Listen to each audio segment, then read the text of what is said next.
Mingala Mia Ini Imami Dazune Pisomiro Popio Wayale Season Samajina Siamiane Eo Bide Peta Jule Chube Dudema Yoda Imatan Mingala Side Niali to Chinilu General in Kanzava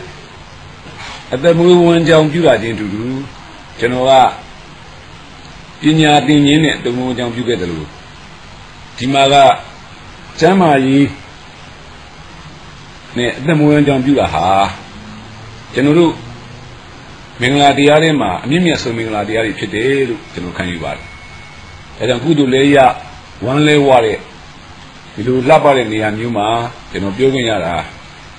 Lume, Sitema, Kanraba. Tomado, General Yudanara, San Yus Regisaba. Toromimiala, San Yusula, Bamadiba. The two legend was a new easy and a Mr. Pidecama. And here, through her, the noble. Harry look at you, remember the books to a yellow moon at Ticanava. Did I see on you? I Idema, Romania, Allah, the no Midavuni Alu, Yushin Romania Diva. Did you look in video the Chalauto, Allah, video the Quilauto, the Nungadi Bijava. I mean, Narekama, and Nazani, what time do you in the same with other coma? Agani Bagatole, Agani Dwigatode,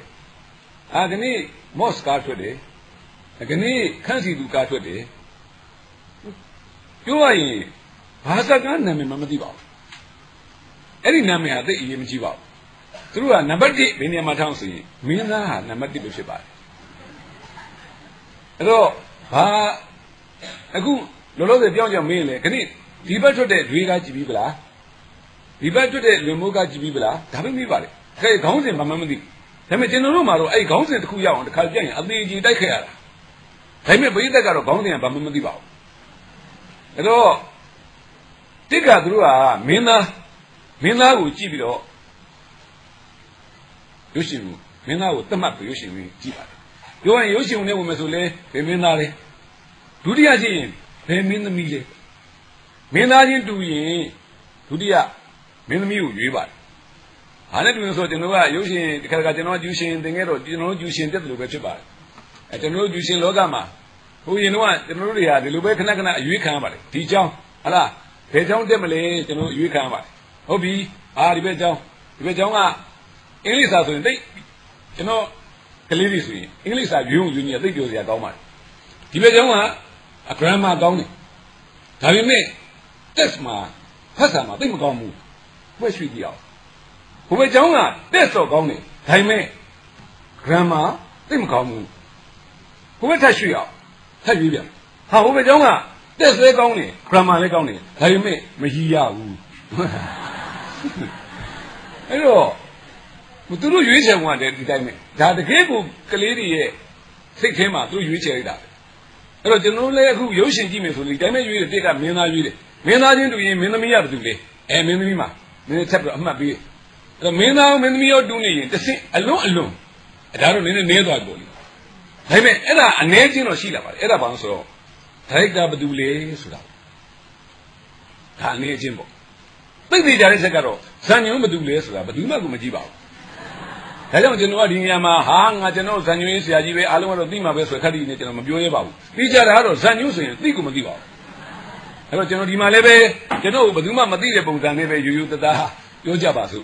No, but no, Anna Lucy, no, San you easier, San you again me yell as well. Ah, Pilu Haibaligo. Together. Oh, Daro General Mobile. Nangan Mali, Demesiba. San you go Korea, the strip. Scream like the Alukorabo. And I will. Kabama Dama, I think I do a thing with Jalibo. Hello, General Malazan get me beat Ali, think with Jaliba. Hello, Sanusa, Bamamadi. Tiasula, you know the me, so you know, using Lungan, the moment down view. You know the Mia, I using Lungan Yard to many Sava. I mean, Tuaro, Lungas, Lunga Bibi, you using Shim, a woman in the meal. ကျွန်တော်နဲ့အကယ်မီပွဲမှာပါလာဘယ်လိုမေးအဲ့တော့ဓာတ်ပုံအကယ်မီစုပေးလိုက်အဲ့တော့ကျွန်တော်နဲ့တူကြောက်ဖြူဆိုရင်ဒီလူငယ်တယောက်ကရတယ်ပေါ့သမီးကမေးတယ်အဖေဓာတ်ပုံအကယ်မီစုကဒီလူကြီးရတာလားဟုတ်တယ်သမီးသူရတာအဲ့ဒီဓာတ်ပုံတွေကဘယ်နေရာမှာသုံးတာလဲအဖေပြဿနာလားပြီနော်တချို့ကရောရောင်သာယူလိုက်တာနော်ခက်နေနဲ့ဘာမှမသိရလဲရှိသေးတယ်သူကဘေးကလူကြီးတို့လိုက်ရတာလဲပြဿနာရှိသေးတယ်နော်တခါကျရင်ကိုကငိုက်နေလေဘေးကလူကယူလိုက်တယ်မိရအရင်နဲ့လိုက်ရတာရှိသေးတယ်ဒါမှမသိဘူးအဲ့တော့ပြဿနာပါလဲဆိုတော့အဲ့ဒီအဖေအဲ့ဓာတ်ပုံကဘယ်နေရာမှာသုံးတာလဲဆိုသူချင်းနေတာကရုပ်ရှင်ဓာတ်ပုံဆိုတာဒီဖိုတိုဂရပ်ပေါ့ကျွန်တော်တို့ဓာတ်ပုံရိုက်လိုက်တယ်ဓာတ်ပုံကြီးထွက်လာတယ်အဲ့ဓာတ်ပုံကြီးကိုရုပ်ရှင်မှာချိတ်တဲ့ဥစ္စာကိုသူကပေးတာလို့သူထင်နေတယ်ဒါပေမဲ့တော်တော်များများလည်းအဲ့လိုထင်ကြအဲ့ဒါကိုကျွန်တော်တို့ကမသိဘူးဟာဓာတ်ပုံဆိုရင်တော့သိမှာပဲလို့စိတ်ထဲမှာထင်နေတယ်အမှန်သိလို့မသိအမှန်ရုပ်ရှင်ဓာတ်ပုံဆိုတာဒီတကယ်ဓာတ်ပုံအစစ်မဟုတ်ပါဘူးအဲ့ရုပ်ရှင်ဇာတ်ကားတကားလုံးကိုမိဘတွေပေးပြီးတော့ပလင်ပေါ်မှာအယုတ်ရအောင်သူကထိုင်းလိုက်တာပါတကယ်တော့သူကဓာတ်ပုံတကယ်အလွယ်ပြောရရင်တော့တကယ်ထွက်လာမဲ့ဖိုတိုဂရပ်ဓာတ်ပုံအချက်လိုက်တွေသူထုတ်လုပ်တယ်လို့မဟုတ်ပါဘူးအဲ့လိုပဲဇန်ညူးဆိုတာကျွန်တော်လည်းသိဘဝင်မမြင်ရတာကျွန်တော်နဲ့ကျွန်တော်တို့အသက်ရွယ်ကြတော့ကျွန်တော်ကျောင်းဆရာလေးလုပ်ခဲ့တာများတော့တပည့်တွေပေါ်ပါတယ်သူမောင်မျိုးမင်းဆိုတာကမောင်မျိုးရင်မျိုးမြစ်ဆိုတာကျွန်တော်ရဲ့တောင်ပိုးသိပါတယ်သူကကျွန်တော်ရဲ့10တန်းတုန်းကတပည့်ပါအဲ့တော့လူဆရာရဲ့ပိုးတော်တဲ့တပည့်ဆိုတော့ကျွန်တော်ကလေးစားပါတယ်ဇင်အောင်မောင်လေးကျွန်တော်ရဲ့တပည့်ပါပဲနော်သူကကျွန်တော်ရဲ့တောင်မှအရက်ပူမြင့်ပါနော်အဲ့တော့မင်းကတော့ဆရာရဲ့ပိုးတာတယ်ကွာဆိုသူကအရန်ပီတိဖြစ်နေတာဘာသာတာလဲဆရာလဲအရက်တာတာကွာလို့နော်အဲ့တော့သူကမောင်မျိုးမင်းနဲ့ကျွန်တော်နဲ့တော်များများလှုပ်ဖြစ်ကြပါတယ်ဒါပြကြတခါသားမောင်မျိုးမင်းဒီမှာအဲ့လိုပဲလူငယ်လေးလာဒါတော့တောင်တန်းဒေသနော်ကလေးလေးလာပညာသင်နေလို့ဆိုလားအဲ့တော့မောင်မျိုးမင်းနဲ့ကျွန်တော်နဲ့ကနေအောင်သားတူဇန်ညူးရေးကြတယ်ရိုးလက်ကျွန်တော်ဟိုတယ်ခိုင်းတစ်ခုမှရေးကြပါအဲ့မှာအဲ့ကလေးလေးလာဟဲ့တော့သူကလည်းကျွန်တော်နဲ့အဲ့တော့မမရဒုတိယမြောက်လူမျိုးတို့စကားတွေ့အရင်အပြတ်သက်ဆွေးနွေးနေအဲ့ကလေးကဘေးကနေထိုင်ပြီးတော့ကြည့်ပြီးတော့နားထောင်လည်းပြီးတော့တော်လေးတော့ကဲလောင်းကွာမင်းကမဆက်ပြရအောင်မင်းဒါငါဆရာပဲတဲ့ဇန်ညူးငင်းမင်းဆိုတာမင်းကြောက်မှာပေါ်တယ်ဆိုကလေးကပါစက်ကလေးအဟောင်းသားနဲ့ကြည့်သူကဆရာကြီးတဲ့ဒီကလေးရတဲ့ကျွန်တော်ဒီမှာရုပ်ရှင်ပညာသင်လို့လာနေတာတဲ့အဲ့လိုကလေးတွေကမချက်ခဏလာပါတယ်ဒါမဲ့ဆိုတော့သူကပြီးတော့မောင်မျိုးမြတ်ခဏအိမ်သာဝင်သွားတဲ့ခါဆရာတဲ့ဆရာဘာလုပ်တာလဲတဲ့အဲ့တော့ပြဿနာပဲကွာလေငါဇန်ညူးကြီးတာကွာဆိုသူမျက်လုံးကြည့်လိုက်ရင်တော့သိအဲ့ဘာဆိုဇန်ညူးဆိုတာ तू မသိဇန်ညူးဆိုတာ तू မသိအဲ့ဒီကလေးတွေပို့ဆိုတာရှိသေးတယ်ဟာပါအဲ့ဒါ तू မသိတော့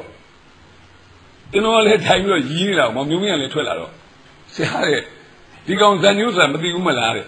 ဆရာမင်းမသိဘူးမလားတဲ့ရိုးသားပြောသားနဲ့ဆရာမင်းငြိမ်းမင်းဆိုရင်လည်းမကြောက်ဘူးလားတဲ့ဒီချစဉ်းစားသားနဲ့စဉ်းစားပြီးတော့မှပြောကြမှာသူ့မျက်လုံးတွေကတောက်တော့အရင်ဝန်းတော့ပဲကျွန်တော်မှတ်မိပြီတဲ့ဆရာကြုံညာရိုက်တယ်မလားတဲ့နော်လားကံကောင်းပြီလို့ဗျာ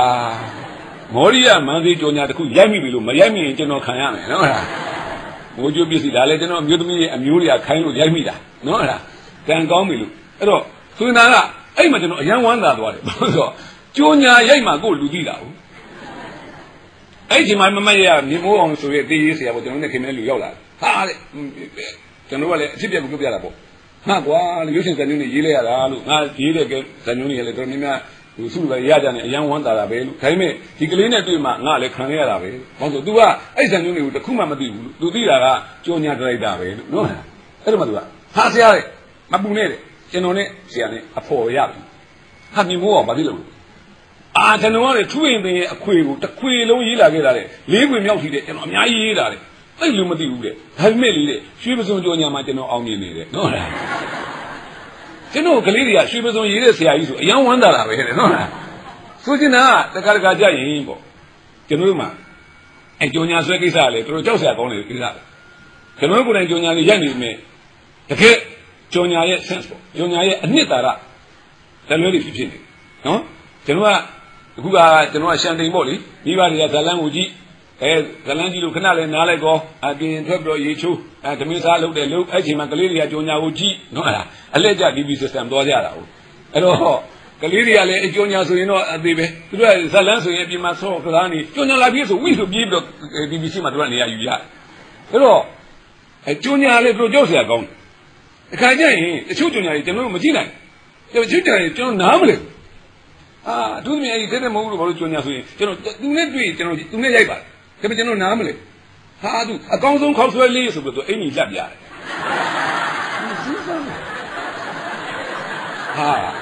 စဉ်းစားတာအင်ကြီးထဲမှာများခောက်ဆွဲရှိလားဆိုလေမရှိပါဘူးဒီတိုင်းနဲ့နော်တမျိုးပဲပေါ့နော်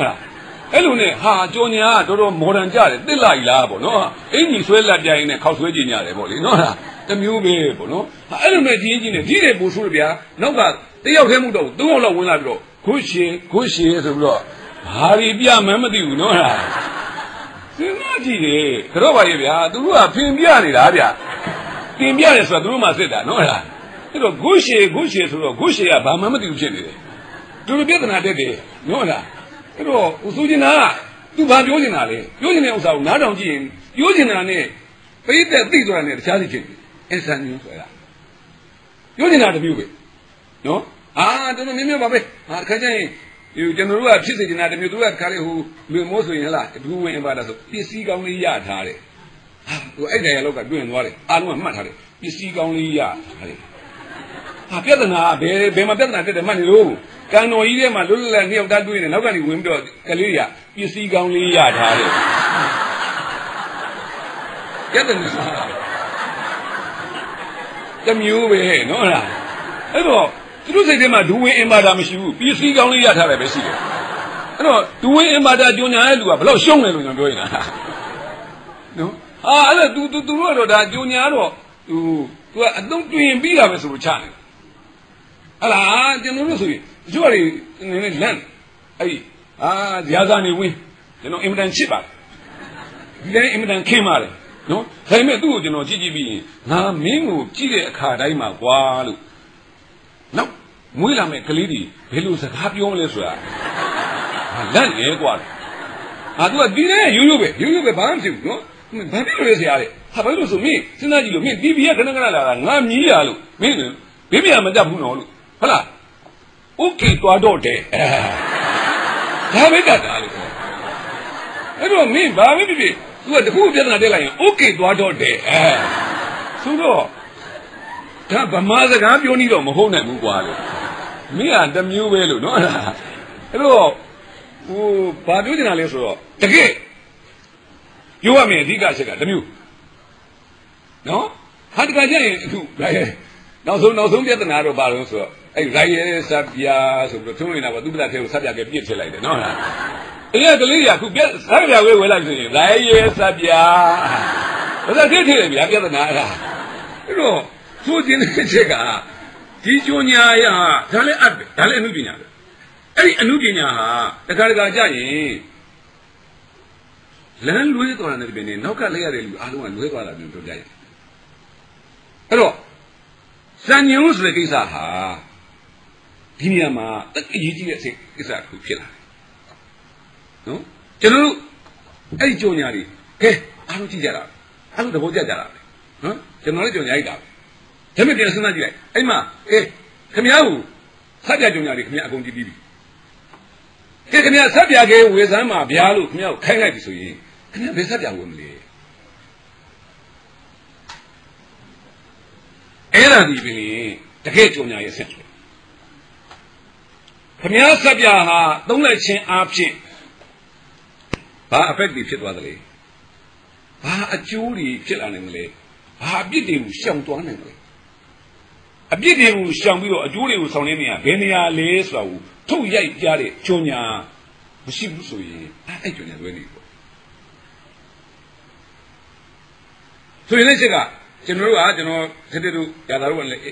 ရင်းပါတယ်နော်ဒါပေမဲ့ကျုံညာရဲ့ကခက်တဲ့မဟုတ်ဘူးကျုံညာညာမဟုတ်ဘူးຢာတာနေမှုကျုံညာညာမဟုတ်ဘူးကုန်ပစ္စည်းကိုကျုံညာနေတယ်ကျုံညာကြီးကိုလူကြိုက်များပြီးတော့ကုန်ပစ္စည်းကိုလူကြိုက်မများရင်ဘယ်လောက်ရှုံးလဲ ဓိကနဲ့တာမညာဆိုတာဘာလဲအဲ့တော့ဆိုရင်လည်းဒီကိစ္စအဲ့ဒီမှာပြဿနာလာပြီကျွန်တော်ကြောညာကိုပြောနေတဲ့အကြောင်းအရာလေးကကျွန်တော်ဆိုင်မှုနဲ့ဆိုင်နေလို့ဘုရားကြောညာဟာပိဋကကြားထဲမှာအရောက်ဆုံးအမှုပညာပစ္စည်းဖြစ်နေလို့ဟုတ်ပြီအဲ့ဒီမှာကျွန်တော်ပြပြမယ်မန္တလေးမှာအင်မတန်ညံ့တဲ့မုံတစ်ခုရှိအဲ့မှာ TV ကြောညာချလိုက်တယ်မုံကအရန်ရောင်းอ่ะနော်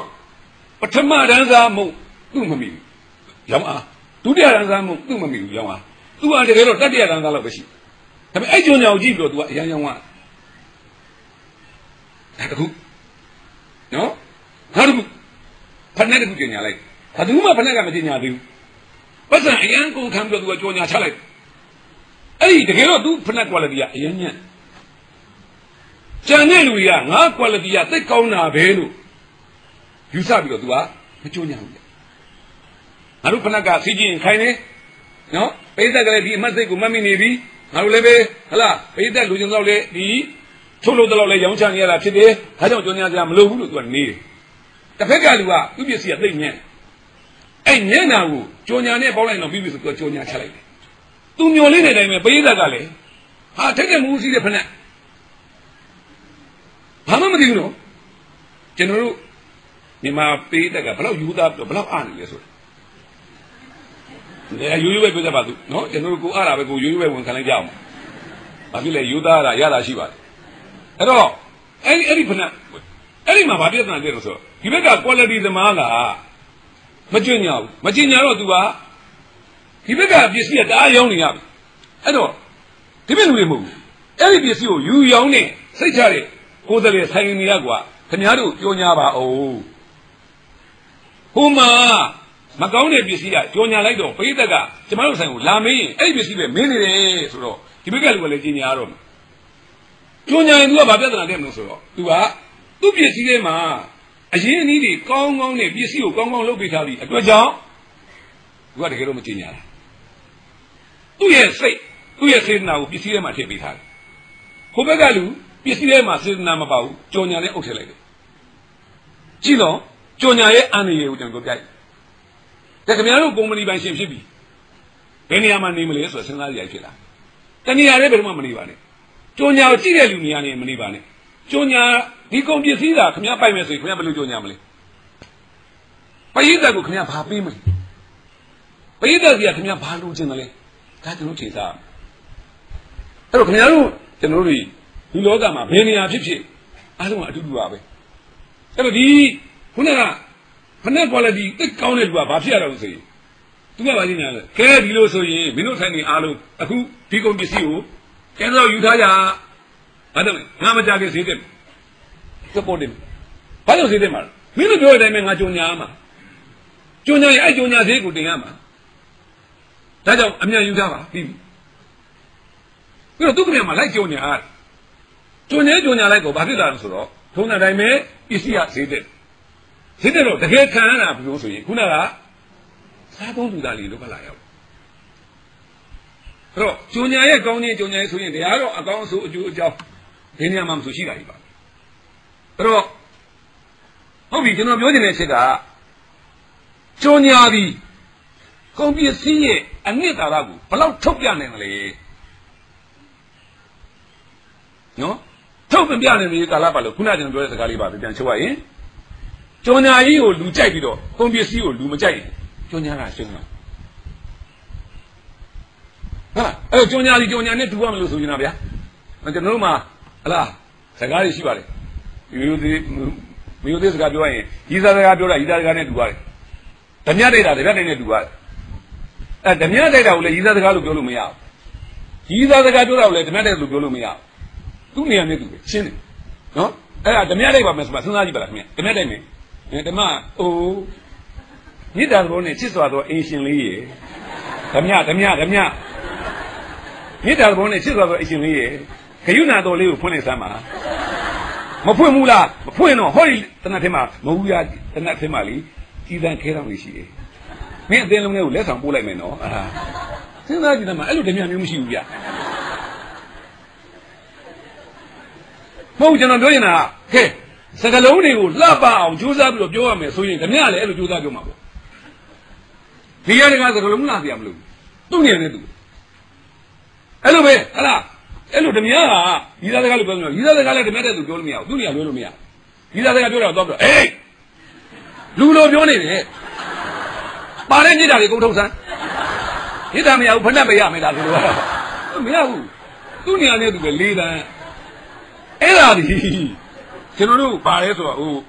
ကျွန်တော်ပြောနေတဲ့ချက်ကဇန်ညူးစကိစ္စကိုကျွန်တော်ပြောပြရဒါဖြင့်ခုနကဓမြဟာဓမြနဲ့တူဖို့ဟော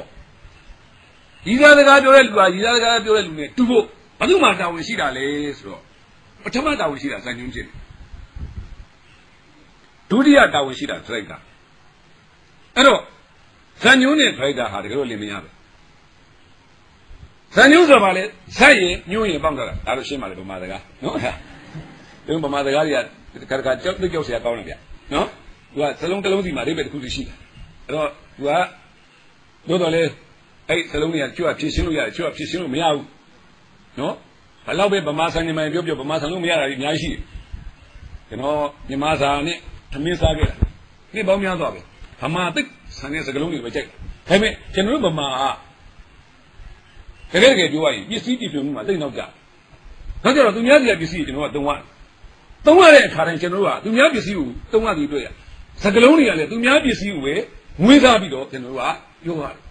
ဥမာလောလောလေးပြောကြတယ်ကားညဗမာတကားမဟုတ်အဲ့တော့ကျွန်တော်တို့ကတကယ်ကိုကျွန်တော်စိတ်ဓာတ်နဲ့မျိုးချစ်စိတ်ဓာတ်နဲ့ဗမာဆန်နေမှလည်းလို့ပြောရင်ကားကိုဘာသာပြန်ကြည့်တာတခုနဲ့ပြီးသွားမယ်တတန်းရှိလေကားကိုဘာသာပြန်ကြည့်လိုက်ကိုအဆင်ပြေအောင်ကဲကားကိုဗမာလိုပြောမယ်ဗျာကဲဘယ်လောက်ကြိုးရကောင်းလဲဆိုတော့ကားကိုဗမာလိုပြောနိုင်ရင်ကိုတော်တော်ပညာတတ်သွားပြီတကယ်ပြောတာခရစ်စနာကြီးဟုတ်မဲဘိန်း၄ဘိန်းလုံးနဲ့လေ၃ဘိန်းလည်းကားပဲ၃ဘိန်း၄ဘိန်း၆ဘိန်း၈ဘိန်း7ဘိန်းတက်ခါတော့နော်ဒါပေမဲ့အဲ့ဒါတွန်းလဲဖြစ်နေမှာကြောက်ရသေးတယ်အဲ့တော့ဆက်တက်ပြီးမောင်းနေရသည်ဆက်တော့တက်တဲ့ဓာတ်စီလေးထည့်အောင်မယ်နော်၃ဘိန်း၄ဘိန်း7ဘိန်းတက်ခါတော့ဆက်တက်ပြီးမောင်းနေရသည်စီရတဲ့ကိုင်းထင်းရတော့အမြန်ကြီးကဲခင်ဗျားကိုခင်ဗျားပြေဆုံးမျိုးထူရှင်ကားကြတော့ဟုတ်နော်3မင်းလေးမင်း7တက်ထတော့နော်ဟာစစ်တပ်ရဲ့မောင်းနေရသည်နော်စီရကင်းထင်းဆိုအမြန်ရင်ဆိုကားဘယ်ရောက်တော့မှမသိဘူးနေရဘာသာပြန်ဆိုရဲစွတ်ပြန်လို့ရတာမဟုတ်ဘူးအဲ့တော့ကားကဘာလဲမွေးစားလိုက်တယ်ကားအေးရောပဲဒါပဲငါအေးရောဆိုဒါပဲကဲဆက်ဘာသာပြန်မယ်ကဲဆက်ပဲအဲ့ဒါသွားမလုပ်နေနဲ့ဘူးနော် TV ကိုအခုဘာသာပြန်နေရုပ်မြင်တန်ကြားကဲလူကိုကျွန်တော်ရုပ်မြင်တန်ကြားလို့ပြောမယ်ဘယ်နဲ့နေလူကရုပ်လည်းမြင်ရတယ်အတန်လည်းကြားရတယ်ဒါဘာသာပြန်ဆိုတာဘယ်တော့မှမတိရဘူးဗျဆိုရင်လည်းကအခါတခါမှလူကရင်မွေးစားလိုက်တာဇလန်ရှင်းတယ်အဲ့တော့မွေးစားစကလုံးနဲ့ပြောလိုက်ရတာသိရတာရှိတာပဲတကယ်ပြောရရင်ကျွန်တော်တို့နေ့စဉ်ပြောနေတဲ့စကားထဲမှာစကလုံးတော်တော်များများဟာဗမာစကားမဟုတ်ပါဘူးနော်မှန်မှာဆရာတော်လည်းရှိပါပြောရရင်ကျွန်တော်တို့ကပါဠိဘာသာစကားနဲ့မွေးဖွားလာတာတချမ်းဖြစ်တယ်အတွက်ကြောင့်ဗမာစကားပြောရင်သုံးလုံးမှာတစ်လုံးလောက်ကပါဠိပါပါလိမ့်အမေပါဠိစကားကျွန်တော်ကနားမလည်နဲ့ဘယ်သုံးပါးပြန်လဲခင်ဗျားမပြောနဲ့မယုံရင်ကျွန်တော်ခုပြောပြလိုက်နော်ဒုက္ခဗမာစကားလားပါဠိစကားလားဗမာလိုဆင်းရဲခြင်းနဲ့ပါဠိလိုဒုက္ခနော်ဒါပေမဲ့ကျွန်တော်တို့ဘလောက် use ဘလောက်သုံးတွင်းနေပြီလဲဆိုရင်စဉ်းစားကြည့်ဘာစကားတူးတယ်ဟာဥမာဟောပြောမိအောင်သွားဘာစကားကြိုက်တာဆင်းရဲခြင်းပဲဘယ်ကောင်မှမပြောဘူးဒါလည်းလားဒုက္ခပဲဟောဗမာစကားမဟုတ်ဘူးဗျပါဠိစကားပဲဆိုရင်ကျွန်တော်တို့ပြောနေတဲ့စကားတွေမှာတော်တော်များများဟာကျွန်တော်တို့မသိဘဲနဲ့ပြောနေတာကျွန်တော်တို့မသိဘဲနဲ့ပြောနေတာအဲ့တော့အဲ့ဒါကိုသိရင်မဖြစ်မလဲအဲ့ဒါကိုသိရင်ခင်ဗျာအဲ့စကားရဲ့ပါဝါကိုခင်ဗျာသုံးလို့ရမယ်စကားရဲ့ပါဝါကိုခင်ဗျာသုံးတတ်ပြီဆိုရင်ဘယ်နေရာမှာဆိုခင်ဗျာဆင်းနေလားစကားရဲ့ပါဝါတွေကိုကျွန်တော်ကဘယ်နေရာမှာသုံးလို့ဇာညုံမှာသုံးလို့ဇာညုံဆိုတာဒီစကလုံးတစ်ခုဇက်ရည်ပြိုးရင်ဇက်ဆိုတာအဖြစ်အပျက်လို့လည်းပြောကြပါနော်ဇက်ဆိုတာအဖြစ်အပျက်ညုံနေဆိုတာအားလုံးလွယ်ပြီးပြီလားဒီဇက်ညုံဆိုတာဘယ်ရလာတာလဲညှို့နေဆိုညွန်ပြနော်ဘယ်နေရာသွားဘာလို့အဲ့တော့ စံညွှန်းဒီအလွယ်ဆုံးပြောရရင်အဖြစ်ပြနံပါတ်1ပြီးရင်2ပြမယ်3ပြမယ်4ပြမယ်ဆိုအဖြစ်ပြတွေကိုစီစဉ်ပေးလိုက်တာဒါပဲဒီသောက်ကပြီးရင်ဒီသောက်ကပြမယ်နော်ဒီသောက်ကပြီးဒီသောက်ကပြမယ်နော်ဒါပဲစံညွှန်းကျွန်တော်တို့ခုမှကြတော့ခုကိမှကြတော့စံညွှန်းနဲ့စကလုံးဆိုပြီးတော့ကျွန်တော်ချစ်တဲ့ညီလိုချစ်တဲ့ခုနတပည့်လိုချစ်တဲ့ရေမို့ရေလိုချစ်တဲ့မောင်မျိုးမင်းကကျွန်တော်စံညွှန်းနဲ့စကလုံးလိုသူကထည့်သူကအဲ့ဒါဘာကြောင့်လို့ဆိုရင်ကျွန်တော်အိန္ဒိယနိုင်ငံမှာကြတော့ script ကတတ်ဇာညွှန်းကတတ်စကလုံးကတတ်လူနှစ်ယောက်ရေး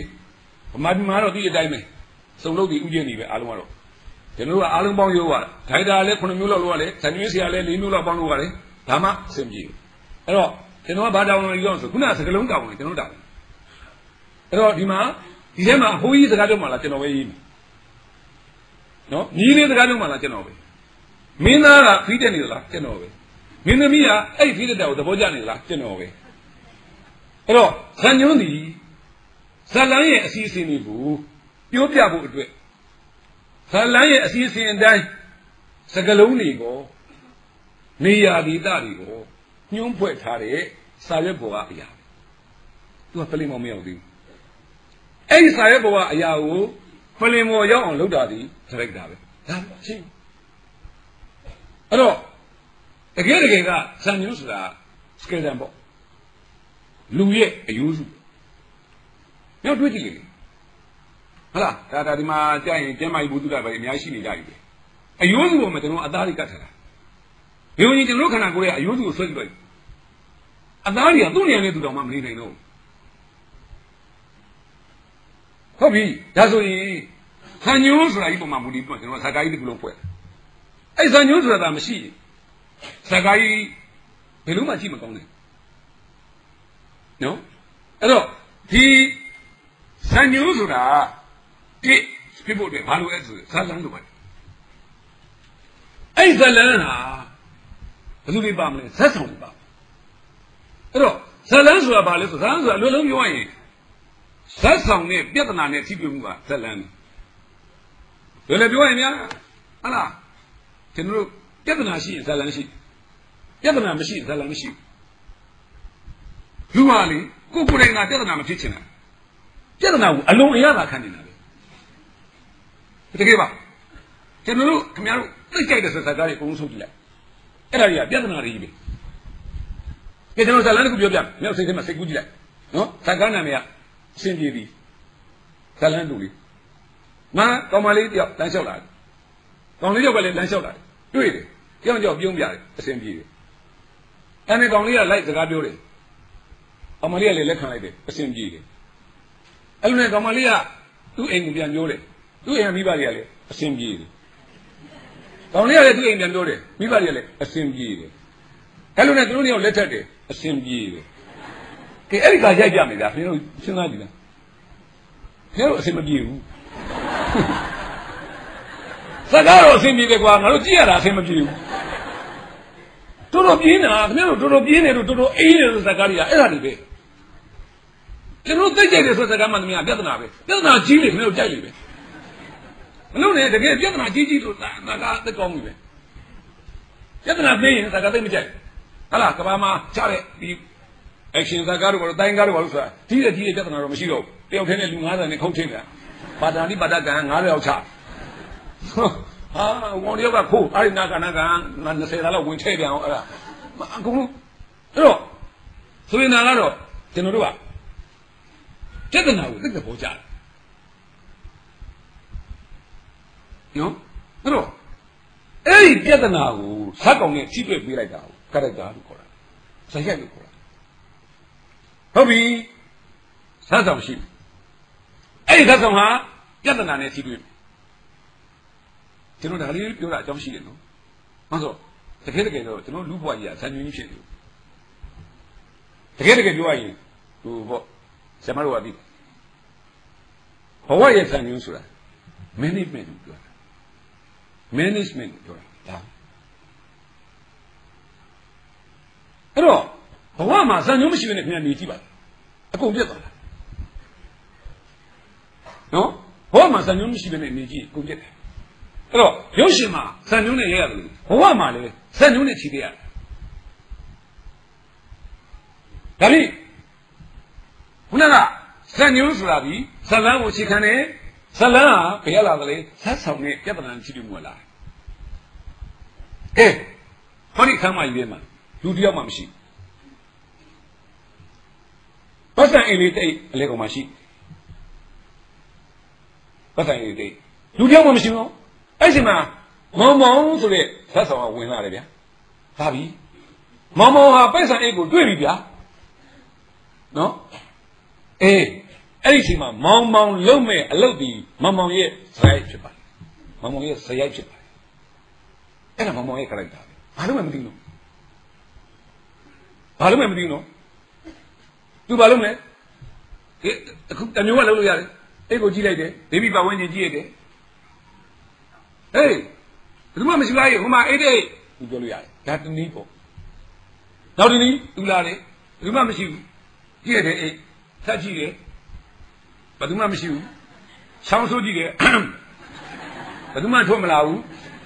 အိတ်ကလေးကိုအတာလေးမကြည့်တယ်နည်းနည်းဆကြည့်တယ်ပြီးတော့ဇစ်ကိုဖွင့်လိုက်တယ်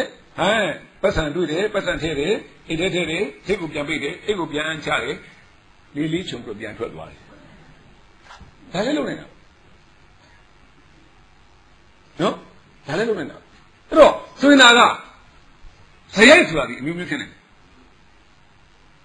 ဟုတ်ပြီကဲခင်ဗျာပြဿနာတစ်ခုတွေ့ပြီခင်ဗျာအဲ့ပြဿနာကိုခင်ဗျာဘယ်လိုတုံ့ပြန်မလဲဆိုတာဒီပြီခင်ဗျာရဲ့ဇယိုက်ပဲဇယိုက်ဆိုတာပါဠိစကားဇာတိတအလားတကယ်တော့အကျင့်ဆိုတာရှင်းရှင်းလေးတော့ဗမာစကားကိုတကယ်နားလည်လိုက်လို့ရှိရင်ရတာသိရှိတာပဲအကျင့်ဆိုတာလေအကျင့်ဆိုတာလေ့ကျင့်တာလေသူ့လိုဖြစ်တာမဟုတ်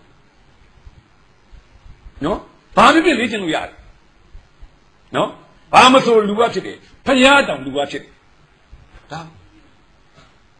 မဲ့ဒီတိုင်းမဖြစ်ဘူးဘာလို့လဲလေ့ကျင့်မှဖြစ်တယ်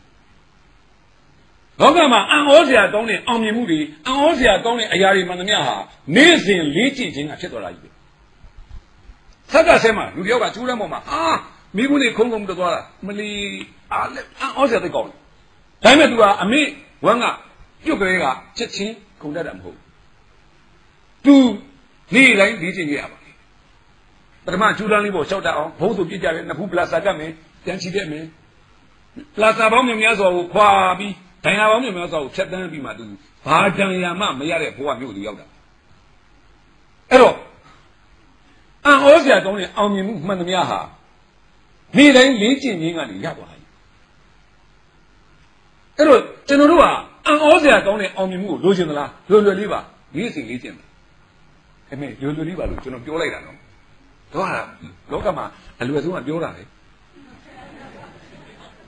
အခက်ဆုံးကလုပ်တာဟာတကယ်နေ့စဉ်လေ့ကျင့်ခြင်းဆိုတာမလွယ်ဘူးတကယ်ကိုမလွယ်တာဟောဒီမှာသူတန်ခါတော်တစ်ပါးရှိဒီသင်္ကန်းကိုဆင်မြန်းထားသည့်အတွက်သူနေ့စဉ်ညစာဖုံးပေးဘူးနော်ကျွန်တော်တို့မလုပ်နိုင်ကျွန်တော်ပြောနေတာဘာလဲဆိုတော့နေ့စဉ်လေ့ကျင့်ခြင်းဆိုတာလွယ်တဲ့ကိစ္စမဟုတ်ဘူးအဲ့လိုလုပ်ပြီးတော့ဘာဖြစ်မလဲအဲ့လိုလုပ်ပြီးတော့သူကပါဝါရစွားလို့ရအဲ့တော့တခုပေးဆက်တိုင်းလောကကြီးမှာတခုပြန်ရတယ်ဆိုတော့သိချာဒါမဲ့ခင်ဗျာပေးဆက်တာမှန်ကန်တဲ့ပေးဆက်မှုဖြစ်ရမယ်ပေးဆက်မှုအတုပေးလို့ရှိရင်ခင်ဗျာရရှိမှုကလည်းအတုပဲပြန်ရမယ်အဲ့တော့ရှင်းနေဗျာသူကဟိုစကားတွေကတော့သူကလာတာပေါ့ဗျာယူသားမှုဆိုတော့ဘယ်တော့မှလူတူးပူလျှော်မလုပ်ပါနဲ့လူတူးပူလျှော်လုပ်လို့မရယူသားမှုကယူသားမှုအဲ့တော့ဟုတ်ပြီကျွန်တော်ခုနကဇလန်းသတ်ဆောင်နေပြန်ဆက်ရအောင်ဟုတ်ပြီဇလန်းနဲ့သတ်ဆောင်နဲ့ထိပြီတယ်နော်အဲ့ဒီသတ်ဆောင်ဟာပြဿနာကိုသွားထိတယ်တာနဲ့သူ့ရဲ့ response တုံ့ပြန်မှုကဇယက်ဖြစ်သွားပြီအဲ့ဒီဇယက်နဲ့သူကတော့မယ်ဒီနေရာမှာကျွန်တော်တို့ကဘာပြောချင်တာလဲဆိုတဲ့ကိစ္စလားနော်ကျွန်တော်ကဘာဥတည်မှာလဲဟုတ်လားဟာမင်းဘယ်ဆက်ကားလဲငါမပန်းမြင်လေဥယျာဉ်မှုကျွန်တော်ပထမဆုံးစညွှန်းစရေးဘာဥတည်တာလဲအတာဒီဆိုကောင်မူဖွာလိုက်လူစု အေးလေဆိုရတော့နော်တခါသူ့အဖေကလည်းထရေချိုးဘလောက်ထရေချိုးလေဥမာထမ်းမင်းဘွားအိုးကိုအောက်ကိုမချနိုင်တော့ဘူးဘွားနဲ့လမ်းပြပြီးတော့ဖောက်လို့ကြလိုက်ဗလက်ဟပေးထားတယ်အဲ့ဒါတော့ဆူလာဗျာဒီကောင်ကလည်းသိတဲ့အတိုင်းပဲတခါပြဿနာကြီးကနေဆိုတာတီးဆောပြီးနော်အဲ့လိုနဲ့ကျွန်တော်ပြောနေတာဇတ်သိမ်းမှာဒီလိုလုံးကတန်းကြီးတော်ဘုရားပေါ်သွားမယ်မော်တော်ကြီးနေဒီကောင်မကျင်းနဲ့သူကြိုက်တဲ့ကောင်မလေးလည်းအဲ့မှာပါသွားတယ်သူအဲ့ကောင်မလေးနဲ့အထင်လွဲနေကောင်လည်းအဲ့ပုံမှာပါသွားတယ်အဲ့တော့ဒီဘာလုံးနဲ့တယောက်နဲ့ဖြစ်ဖြစ်တွေ့ကြသေးတာပေါ့ကွာဆိုဒုတ်ကိုဆွဲတော့နွားလေးနဲ့လိုက်နွားလေးကြီးကလမ်းမှာကျိုးပြတ်စုပ်ပဲဒေသမရှိဘူးရတယ်နွားလေးကကျိုးရဒုတ်ကိုကောက်ပြီးတော့ပြေးဖုံးနေပြီအဲ့ဒီစိတ်ကောင်းမိပြီးအောက်ကတင်မောလေးပြလိုက်ကောဒီလိုတိုက်တော့ပြေးလိုက်တာဖုံးတူပြေးလေတယ်လဲတာဖရာရဲ့အရေးကလေးဖြစ်နေမို့ကြီးဖရာတော့မသိဘူးအဲ့မှာသူကဒုံးနဲ့ဆင်းသွားအဲ့မှာနေအောင်နဲ့သူနဲ့တွေ့နော်အဲ့မှာကျွန်တော်တို့အဓိကပြောနေတဲ့အချက်ပြောတယ်သူကမသိဘူးဒီကောင်ဘာမှမသိဘူးအဲ့တော့နေအောင်မှာပြောစိဘုရားကြီးတဲ့လူဆိုတာဘလောက်ဆိုးဆိုးဘလောက်မိုက်မိုက်တက်လောက်ဆိုးတက်လောက်မိုက်ဒါပေမဲ့မယုံပါဘူးအဲ့တော့မသိတာဒီအဲ့ဒါမသိတာဒီမင်းရုံမာလဲဆိုတာဘာလဲဗျရုံမာလဲဆိုတာကျုပ်တို့တွေအားလုံးဒီမှာဘုရားဘွဲသွားပြီးတော့ကောင်းမှုကုသိုလ်လုပ်မလို့တဲ့လူဆိုတာကိုယ်တိုင်ကောင်းမှုကုသိုလ်မလုပ်နိုင်တော့သူများလုပ်တဲ့ကောင်းမှုကုသိုလ်မဖြစ်စီရဘူးကိုယ်တိုင်ကောင်းမှုကုသိုလ်မလုပ်နိုင်ရင်နေသူများလုပ်တဲ့ကောင်းမှုကုသိုလ်ဖြစ်စီရင်အဲ့ဒါရုံမာတာပဲဘုကောင်ဒုက္ခရောက်သွားတယ်နော်ဘုကောင်နေနဲ့ထဒုက္ခရောက်သွားတယ်အဲ့တော့ကျွန်တော်ပြောချင်တဲ့အချက်ကအဲ့ဒါစကားတကားလုံးမှာလေအဲ့ဒီတာတိကအဲ့ဒါလေးကိုလိုချင်လို့ကိုကြီးတယ်တဲ့တော့ဆိုတဲ့တော့မိုက်ဒါပေမဲ့မယုံပါဘူးသူကယူသားဆိုတာဆိုးနေတယ်ကျွန်တော်ခင်ဗျားတို့တာသမီးတွေမှာအဲ့လိုမျိုးအများကြီးပဲနော်ဒါပေမဲ့အဲ့ဒီကောင်ကိုရှုံးမာတဲ့စီရောက်မသွားအောင်ထိနိုင်ရင်ကိုနည်းနည်းတော်သေးတာဒါပေမဲ့ကျွန်တော်ပြောပြအဲ့စကားကြီးကတင်းနေလောက်ပါဆိုတာဘေးတက်ကတော့ကြိုက်ပါဒါပေမဲ့ကျွန်တော်ကခုနတရားလုံးတွေကိုစဉ်းစားပြီးတော့ကြိုးစားပြီးတော့အဲ့စကလုံးတွေကိုရေးနေဒါပေမဲ့တပြည်လုံးမှာကြံခဲ့တာဘာလို့ဆိုအဘရေတောက်ဟာ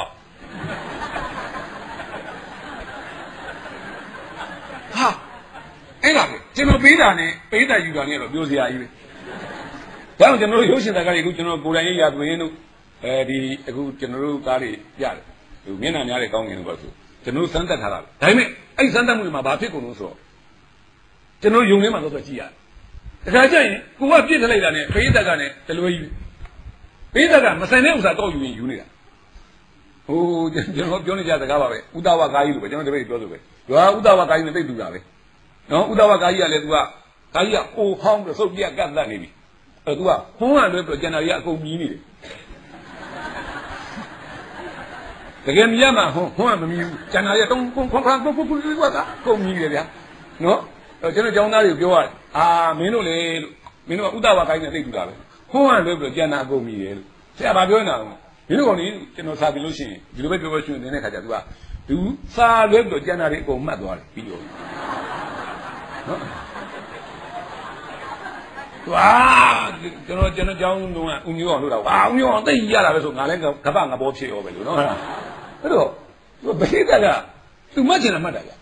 သူ့သွားပြီးတော့ဆုံးမလို့မရဘူးသူ့အဖေကထရေတောက်ပြီးတော့ပြီးအဲ့တော့သူ့အဖေကိုသူချစ်တာတာတိချင်ကြီးကဒါပဲလေအဖေကြီးရောက်တာမရောက်တာမသိဘူးထရေဝူးယူတော့အပါရေတောက်ရောဒီအလောင်းမမောတောင်းချေတယ်ဒါမိသက်အဲ့ဒါကိုသဘောကျတယ်ဒါပေမဲ့ကျွန်တော်ပြောရတဲ့အချက်ကကျွန်တော်တို့ဟုတ်တာတခြားရှတာတခြားဆိုဖြစ်တတ်တယ်အဲ့ဒါဆိုရင်ကျွန်တော်တို့မှာတာဝန်ရှိသလားလူရှင်ကြည့်တဲ့လူမှာရောတာဝန်မရှိဘူးလားဆိုတော့ကျွန်တော်စမေးတယ်ကျွန်တော်ဒီညမှာအချိန်ကုန်ခံအပြမခံပြီးတော့ဆရာမကြီးတို့နဲ့ကျွန်တော်နဲ့ပူပေါင်းပြီးတော့လှုပ်ကြတယ်နော်ပူပေါင်းပြီးတော့ပြောကြတာကြီးကဘေးသက်ကြီးရဲ့စိတ်ထဲမှာရှိနေတာလေးကိုတစ်ချက်ဘိုးကနေတစ်ချက်ခွဲဖို့တော့ဖြစ်အောင်လုံးနိုင်မလားလို့ကျွန်တော်ကြိုးစားကြည့်ကြတယ်ကျွန်တော်ရုပ်ရှင်ဟာကျွန်တော်ဒီညမှာကိုပြောပြရုပ်ရှင်ရက်ရတာလေရုပ်ရှင်ကြည့်ရတာတော့တစ်ခါခါပိုခက်ပါတယ်ဘာလို့ကျွန်တော်တို့ကရုပ်ရှင်ရိုက်တဲ့တော့ရုပ်ရှင်ကြည့်ရတာပိုခက်ပါတယ်ဆိုတော့ဘာကြောင့်ပြောတာလဲဆိုရင် ရုပ်ရှင်ဟာကြည့်တတ်ပြီဆိုရင်ခင်ဗျာရနေတာလည်းပိုရပါရုပ်ရှင်တကယ်လို့ကြည့်ရဆိုပါဆိုစိတ်အညောင်းကြည့်ပဲဒါအလွယ်ဆုံးသုံးပြောကြပါအခုရန်ကုန်မှာဆိုရှင်းနေရုပ်ရှင်ကိုသွားဟားရကြအောင်ဆိုကွာအဲ့ဒါကိုကျွန်တော်နဲ့မောင်မျိုးမင်းကျူးစားပြီးတိုက်ဖြစ်ပြီးတာကျွန်တော်တို့ကရောက်ကမဆိုတာတခါကမှသမက်ပါပဲဆိုရင်ကျွန်တော် box office ဖြစ်ပတ်စံအရန်ရရီစီယာကားဆိုရင်ပတ်စံရမဆိုလူတွေလိုက်လို့ကြတယ်ကျွန်တော်မျက်နှာများတဲ့ကောင်းကင်တို့အခုကျွန်တော်တို့ထူးရတဲ့ကားတွေပါဆိုရင်ရီစီယာတစ်ခွက်မှမပါဒါပေမဲ့ကျွန်တော်ဘာလို့ယုံကြည်ရဆိုရင်ကျွန်တော်လေးလေးနဲ့ကျူးစားတာဒါကိုကြည့်ရင်ခင်ဗျားဘဝအတွက်တခုတော့ရကိုရမယ်လို့ကျွန်တော်ပြောခဲ့ခင်ဗျားသိချရပြီခင်ဗျားရကိုရကျွန်တော်တို့ဘက်ကကျူးစားအဲ့တော့ပရိသတ်ဘက်ကလေဘာဖြစ်ရမလို့ဆိုရင်ဟုတ်ပြီနော်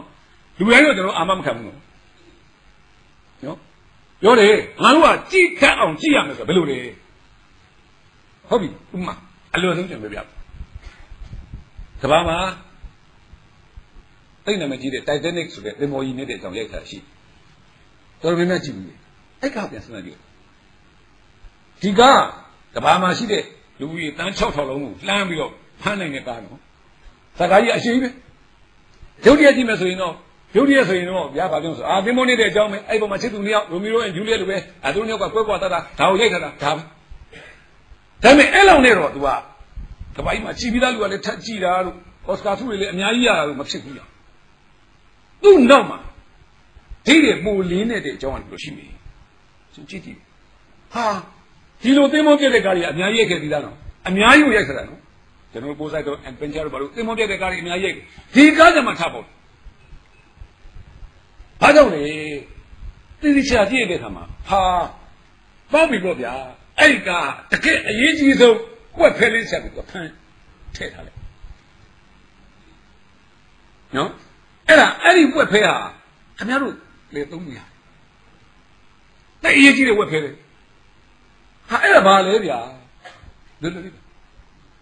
အဲ့ဒီသင်္ဘောကြီးကသူကသင်္ဘောကြီးလို့ရိုက်ပြတာမဟုတ်ဘူးသင်္ဘောကြီးကို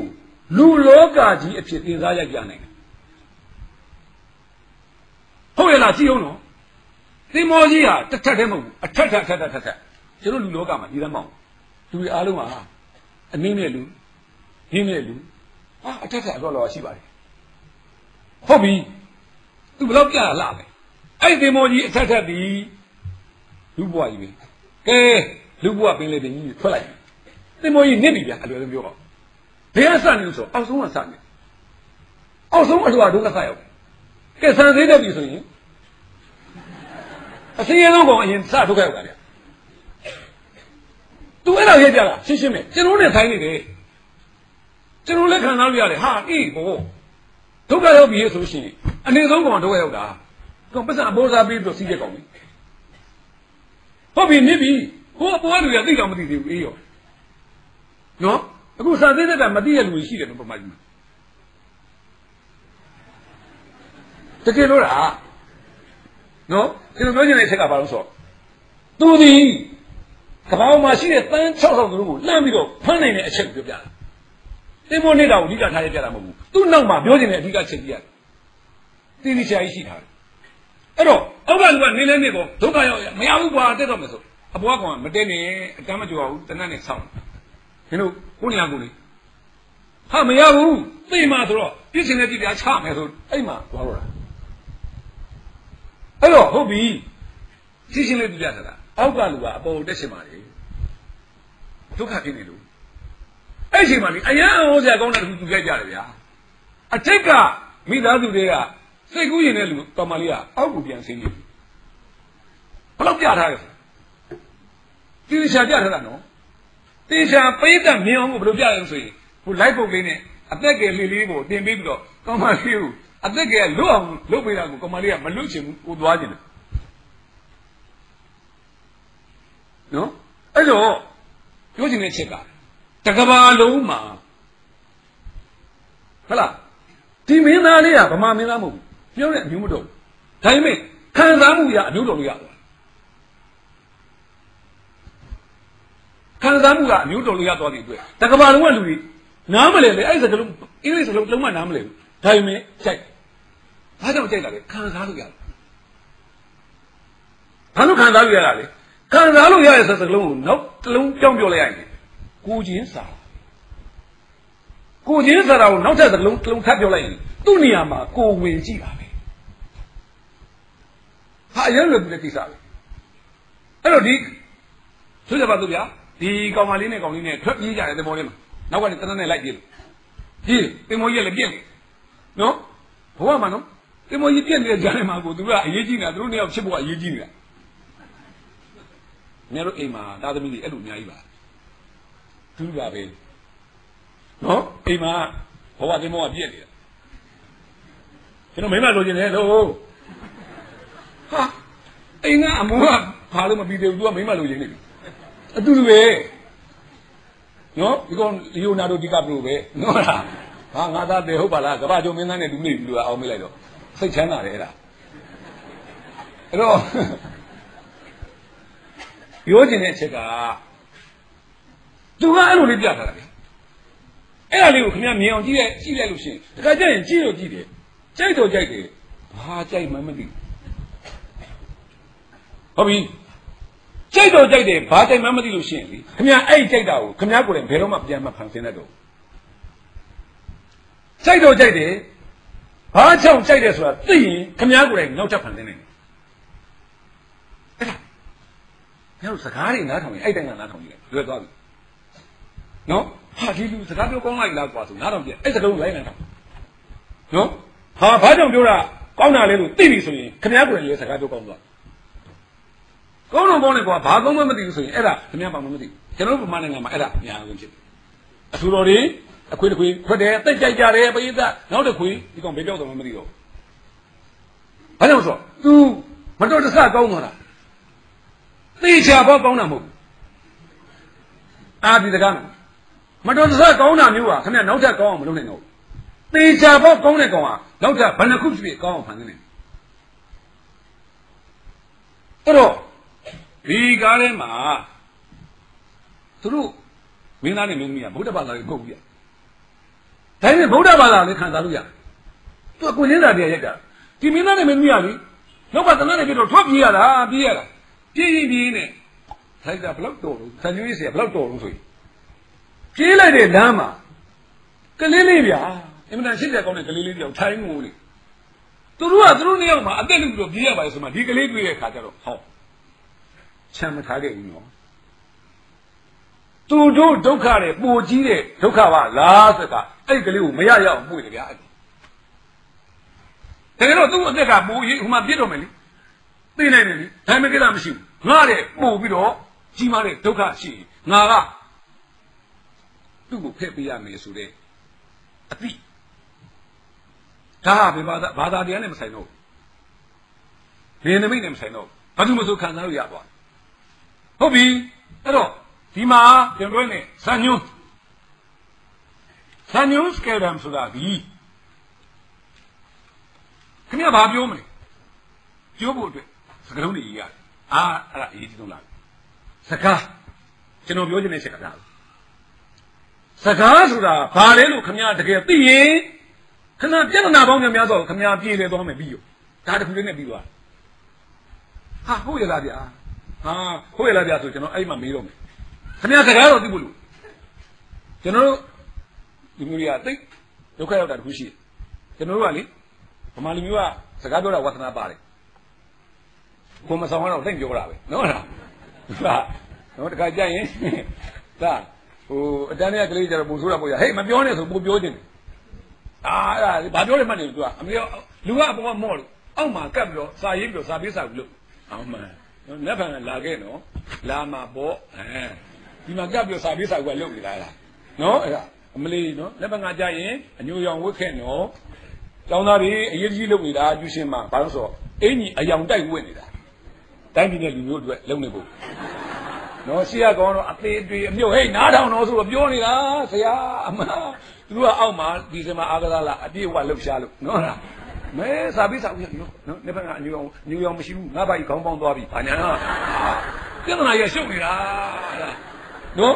သူတို့မှာလူငယ်စရိုက်ပဲမလုပ်ပါနဲ့ဆိုတာသိလို့ချင်းခင်ဗျားတို့လည်းတူပါပဲနေမကောင်းတဲ့အခါမတည့်တဲ့အခါသိစားကျင်တာပဲအဲ့ဒါကြီးငါနည်းနည်းကျွေးသမ်းမအောင်လို့နော် လူကလေမဟုတ်တဲ့နေရာမှာသွားဟီးလို့ချင်တာမြက်ခင်းပေါ်မနေရဆိုဘေဘီကြီးပြီးတော့ဟာငါတော်ဟုတ်ပါလားအဲ့မဟီးလို့ပဲနော်လားဟာပြဿနာပဲပန်းမွေပန်းမကူပါလို့ရခဲ့ပြီသိတယ်မလားလင်းနေအဲ့ဒါလင်းတာမဟုတ်ဘူးအဲ့ဒါခိုးတာနော်လားဟာတားမြစ်တာကိုလှုပ်ချင်တာကျွန်တော်တို့ခဏခဏဒီငါမများဆိုများချင်းနော်ဓာတ်လိုက်တတ်ပြီမကင်မှလည်းကြတော့ဘူးမကင်ရဘူးတို့ရည်အမှန်အဲ့ဒါမြည်ကြည့်ဖို့ကောင်းတာဓာတ်လည်းနော်တို့တော့ကိုယ့်ထီမှလည်းကိုသိတယ်အဲ့ဒါဟာတာဆိုအဲ့ဒါပဲဒီနေရာမှာသမျှဟာမပြေရတာကြီးပြေးလိုက်မရဘူးခင်ဗျမယုံရင်ငယ်လေးယောက်ကိုငပြောဝင်ချထားကြည့်အဲ့ကောင်သူကောင်လေအဲ့ငပြောကောင်ကိုကြော်ပြီးတော့လမ်းလျှောက်သွားတယ်မကြီးရဘူးဟောငါပြောဝေးတော့ငါပြောချောင်းထောင်းသွားတယ်လုံကြီးပါနေနှာခေါင်းလာချိန်တယ်လုံးကြပါဦးရမ်းသဘောကျတယ်ပြီးတဲ့တာကြီးရတယ်ရည်စရာမှန်သမျှဟာမိမိစီရောက်မလာတော့ဒုက္ခတွေပဲဒီလိုရှိရင်တော့မိမိစီရောက်မလာဘူးနော်ခမရသူများချော်လဲတာတော့ရေးလေကြီးရတာကိုယ်တိုင်ချော်လဲကြည့်ပါလားဥကြီးဆိုကြီးရတယ်မရှိဘူးဘယ်ကောင်းမှမကြီးရဘူးသူများဒုက္ခဥစ္စာကကျွန်တော်တို့ကကြီးရတာနော်အဲ့တော့ရည်စရာမှန်သမျှဟာအဲ့ပြဿနာတွေကြီးပဲဒုက္ခတွေကြီးပဲဟုတ်ပြီအဲ့တော့ခုနကကျွန်တော်တို့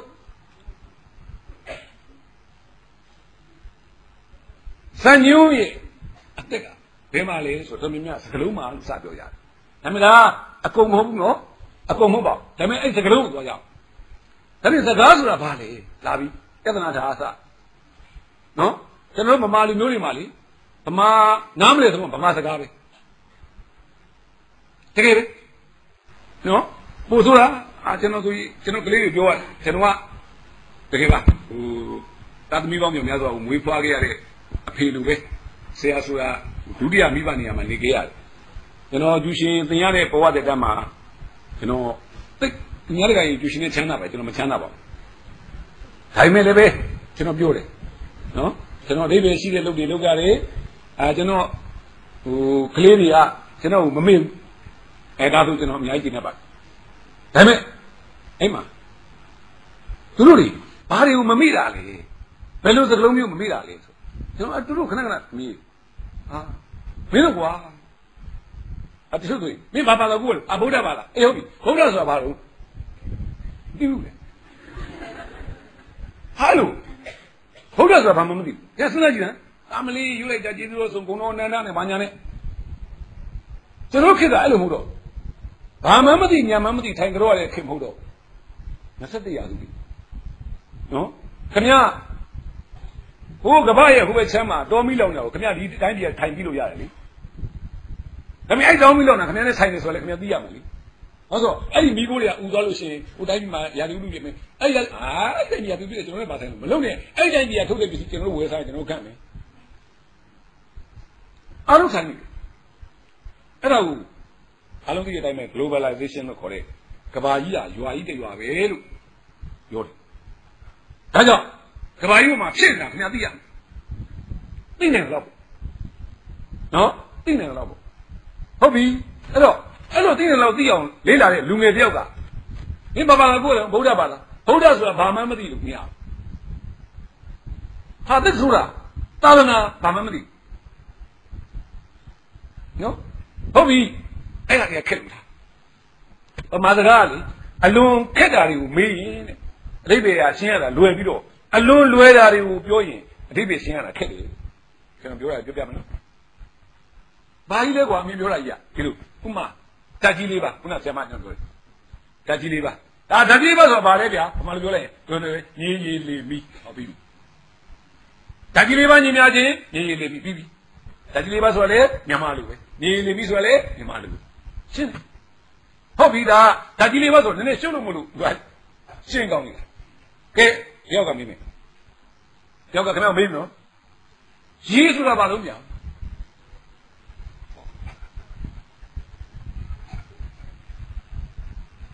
ပြဿနာတော့ချက်ချင်းကြီးဖြေရမှာပြဿနာလေးနေတောက်เสียဆိုတော့ဒီကုန်းလေးတောက်เสียပါလေဒါရေးမဟုတ်ဘူးတောက်ကြည့်ရတာ တိုက်ရင်မှုနော်ဆိုးစရာဒါလည်းဒီဒါတော့ကဲကွာဒါဖြစ်နေဟိုသိပ္ပံသဘောရဟိုက်ဒရိုဂျင်နဲ့စနဲ့အောက်ဆီဂျင်နဲ့စရောရင်ဖြစ်ပေါ်လာတော့ဗာညာဟာတော်ပြဿနာတဲ့ကဲဒါကသိပ္ပံပညာဆံထားအလွန်လိုတာမေးတော့ကဲရေဆိုတာဟိုတောင်မှတယောက်ကလေပြည်လေတော့ခင်ဗျပြောရတာနည်းနည်းခက်လာပြီနော်သင်ပြောနေတာရေဆိုတဲ့စလုံးလေးကိုဗမာလိုပြန်ရှင်းပြရင်တော့ချုပ်ကဲဒါဖြင့်ဒီတိုင်းကျွန်တော်တို့တွေခင်ဗျားတို့တွေမရေမတွေ့နိုင်အောင်ပြောပြနေတဲ့စကားတွေရှိမရေနိုင်အဲ့ဒီတည်းမရေနိုင်ဘူးနော်အဲ့တော့ကဲဒါဖြင့်တယောက်ကမေးပြီခင်ဗျားကိုစကားဆိုတာဘာလို့ဟာတဲ့ကိုရင်ထဲမှာကိုအုံနောက်ထဲမှာရှော့ကနေရှင်းကနေဝင်ပေါက်ပြန်ပြောကြည့်လိုက်သူများကိုမပြောနဲ့အဲ့တော့ဆိုရင်စကားဆိုတာဘာမှမသိဘဲနဲ့ကျွန်တော်ကစကားလုံးပေါင်းများများဆိုပြောနေကြတယ်ဒါဖြင့်ကျွန်တော်ကစကားဆိုတာစနစ်တကျသိလိုက်လို့ရှိရင်မလုပ်နဲ့စကားကဘာကြီးကိုဖန်ဆင်းနေနော်အမေရိကန်သမ္မတတယောက်ဖြစ်ဖို့အတွက်သူမဲဆွဲတာလေစကားနဲ့ပဲမဲဆွဲတာခင်ဗျာအမှုဖြစ်နေလို့အဲ့ဒီအမှုကခွင်းလုံးချွတ်အောင်ရှောက်လိုက်ရတဲ့ရှင်းနေရလေစကားနဲ့ရှောက်လိုက်ရမလုပ်နဲ့နော်ခင်ဗျာရင်ဘတ်ထဲကကိစ္စကိုချစ်ကြည်ပြီးသွားအောင်လေစကားနဲ့ပဲပြောခဲ့ရတာအဲ့စကားအသိကြီးကြည့်တာနော်စကားသာမရှိပြဿနာဒါပေမဲ့စကားဆိုတာဘာလဲဒါကိုစနစ်ကြသိအောင်လုပ်လိုက်အောင်အဲ့ဒီစနစ်ကြသိခြင်းရတယ်မင်းကျွန်တော်စမ်းညွှန်းမယ်ဒါပေမဲ့စကားဆိုတာဖြစ်ဖို့တဲ့အတန်လိုအပ်စဉ်းစားကြည့်အောင်နော်ဘာလို့ရမှာလဲအတန်မပါဘဲနဲ့စကားပြောလို့မရဘူးလားပြဿနာလားကျွန်တော်ကျောင်းသားတွေပြောတယ်ရတယ်ဆရာလေဘယ်လိုပြောမလဲမျက်လုံးနဲ့စကားပြောမယ်ဘေကလလို့အဲ့ဒါတငယ်နာနော်စကားပြောတာမဟုတ်ဘူးစကားဆိုတာဒီစကားဖြစ်ဖို့အတွက်တစ်ကအတန်းကိုလိုအပ်တယ်သူကဒါပဲဒါပေမဲ့အတန်လေးကတော့စကားမဟုတ်ဘူးဗျဥမာဟေးသူဒါစကားဆိုတော့ဘေးသားကြီးခင်ဗျာဟေးသူဆိုတာသူစီရေးပါပဲဒီဟေးသူနဲ့ပတ်သက်ပြီးတော့ကျွန်တော်တို့ကသူစီရေးလိုက်လို့ရှိရင်ဘာအကြောင်းတာလဲကွာနေရှိပါတော့မရဘူးဒါစကားမဟုတ်ဒါပေမဲ့ဘာလို့ပါနေတော့အတန်တော့ပါလေဒါပေမဲ့စိတ်ထဲမှာတစ်ချက်တစ်မှတ်မှာဟာအတန်ပါတိုင်းတော့စကားမဟုတ်ဘူးဟာဒီကအရေးကြီးတယ်နော်ခင်ဗျားတို့ကလေအတန်ပါပြီးတော့စကားမဖြစ်တာတွေပြောနေတာအများကြီးပဲအတန်တော့ဖြစ်တယ်နော်ဒါပေမဲ့စကားမဖြစ်ဘူးဗျာဒါပေမဲ့အတန်ပါပြီးတော့စကားဖြစ်ဖို့အတွက်နောက်တစ်ချက်ဘာထပ်လို့မလဲခုနဟေးဖီလို့မဟုတ်ဘူးဆိုရင်ဒုတိယအချက်ကအတိတ်ပဲဆိုတာလားတိတ်ရေးကြည့်ပါပြီမင်းကအတိတ်ပဲရှိရလူပဲကွာမင်းပြောတဲ့စကားအတိတ်ပဲရှိတယ်ကွာဆိုအတိတ်ပဲကဟောဒီအနေနဲ့ကနေဟိုအမြင်ကြီးဖြစ်သွားတယ်အဲ့တော့စကားဆိုတာဖြစ်ဖို့အတွက်အတန်လိုအပ်တယ်နှစ်အတိတ်ပဲရှိရမယ်သူကစီကံချက်၃ချက်ပြတိတ်ပြောစရာကောင်းတာပဲနော်အတန်ဖြစ်ရမယ်အတိတ်ပဲရှိရမယ်၃နှုတ်ကထွက်ရမယ်တဲ့ဒီပြနေရာထွက်ရင်စကားမဟုတ်ဘူးဟုတ်မကြီးနဲ့ဒီပြနေရာလည်းအတန်ထွက်နိုင်တယ်လေအေးရပြီးဒါမရဘူးဒီရပြီးမှရမယ်မဟုတ်ဘူးကျွန်တော်ပြောတာချုပ်သွားသလားမသိဘူးနော်စဉ်းစားရင်နဲ့အိမ်ရောက်ကြမှာကိုယ့်အကူအတန်တွေထုတ်လို့ကြည့်ပေါ့ဗျာဘယ်နေရာထွက်လို့ရတယ်ဖြောင်းဖုံးကွမ်းဖင်းပူဒါပေမဲ့အဲ့ဒါတွေကစကားမဟုတ်ဘူးဒီနေရာထွက်တဲ့ကောင်မှစကားဟေးလာအောင်ဟာတော့အတန်နှစ်အတိတ်ပဲရှိရမယ်နှုတ်ကထွက်ရမယ်အတိတ်ပဲရှိသောနှုတ်မြင့်အတန်ဒါစကားဟုတ်ပြီဒါဖြင့်ကျွန်တော်ကဒီစကားတွေဒါပြီနော်စကားဆိုတာမသိတော့ဘာဖြစ်လဲဗျာကဲကျွန်တော်စကားဆိုတာမသိဘာဖြစ်လဲစကားဆိုတာမသိတော့ကိုယ်စကားဘယ်သေးပဲရောက်မှလည်းမသိအဲ့ဒီမှာလောကမှာလေမိဘလည်းသားသမီးကိုချစ်ဆုံးတယ်သားသမီးကလည်းမိဘကိုလေးစားဆုံးတယ်ဒါပေမဲ့မိဘနဲ့သားသမီးထားဖိုက်အောင်စကားကြောင့်လဲသားသမီးကလည်းခင်ဗျမွေးတာကြွေးရမှာပေါ့ဗျာဟေးမင်းပြခွက်တော့မကြည့်ချင်တာပြဿနာပဲ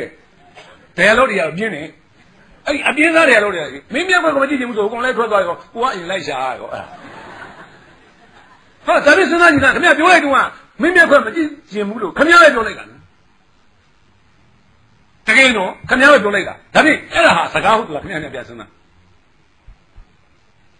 ဒေါသကြောင့်အစိမ်နဲ့ထွက်သွားတဲ့အတန်လေးဟာစကားဖြစ်ချင်မှဖြစ်တယ်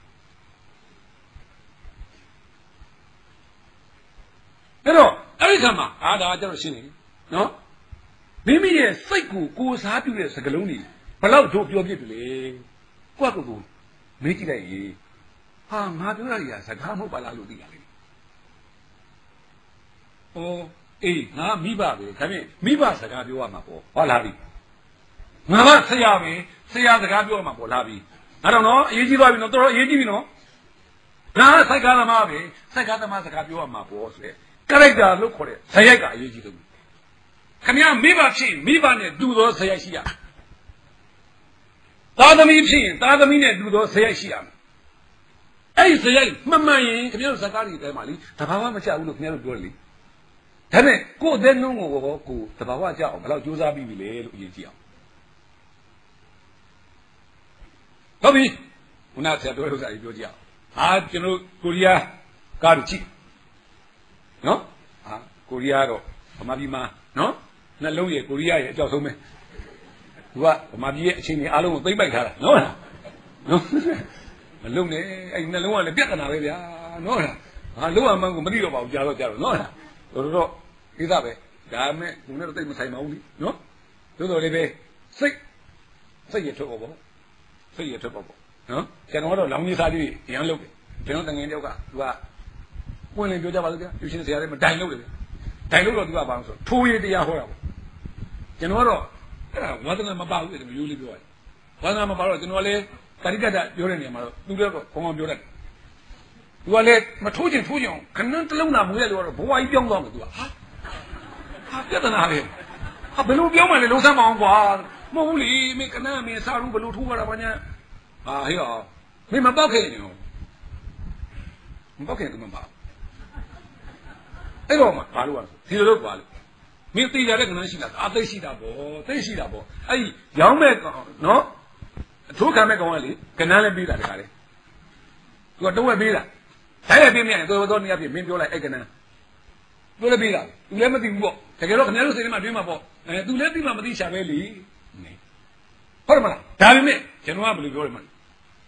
ခင်ဗျာသိကြလားသိကြတယ်သိကြနေရဲ့ဒီလိုခင်ဗျားကျွန်တော်လောက်အောင်ဒါမပေါက်ရင်မင်းကျွန်တော်နဲ့ဘယ်လောက်ကြည့်ကျွန်တော်ထိုးမှာမပေါက်ရင်တသိန်းကြီးထိုးမှာ9000ပြီကျွန်တော်မြတ်ပြီဗျညအဲ့ဒီနဲ့သွားကြည့်လိုက်ပါလားအဆင်ပြေတယ်ဘိုးတော်ကျွန်တော်ဒီခေတ်မှာလှုပ်ချင်တော့နှလုံးဘိုးတော်ပဲဗျာကျွန်တော်ကအလုံးမရှိအဲ့ဒါလုပ်တယ်ဘာလို့ခါတည်းကြီးနဲ့နေုံပဲနော်နည်းနည်းဒီဇိုင်းကြောင်းလိုက်မယ်အတူဝမ်းဆက်တယ်ပဲမဟုတ်စိတ်နည်းနည်းရှည်ရှည်ထားပေါ့ဒါပဲပရိဒါဝုတော်တက်တာလေးနော်ပရိလေး2ကုန်း3ကုန်းနဲ့ခါပြီး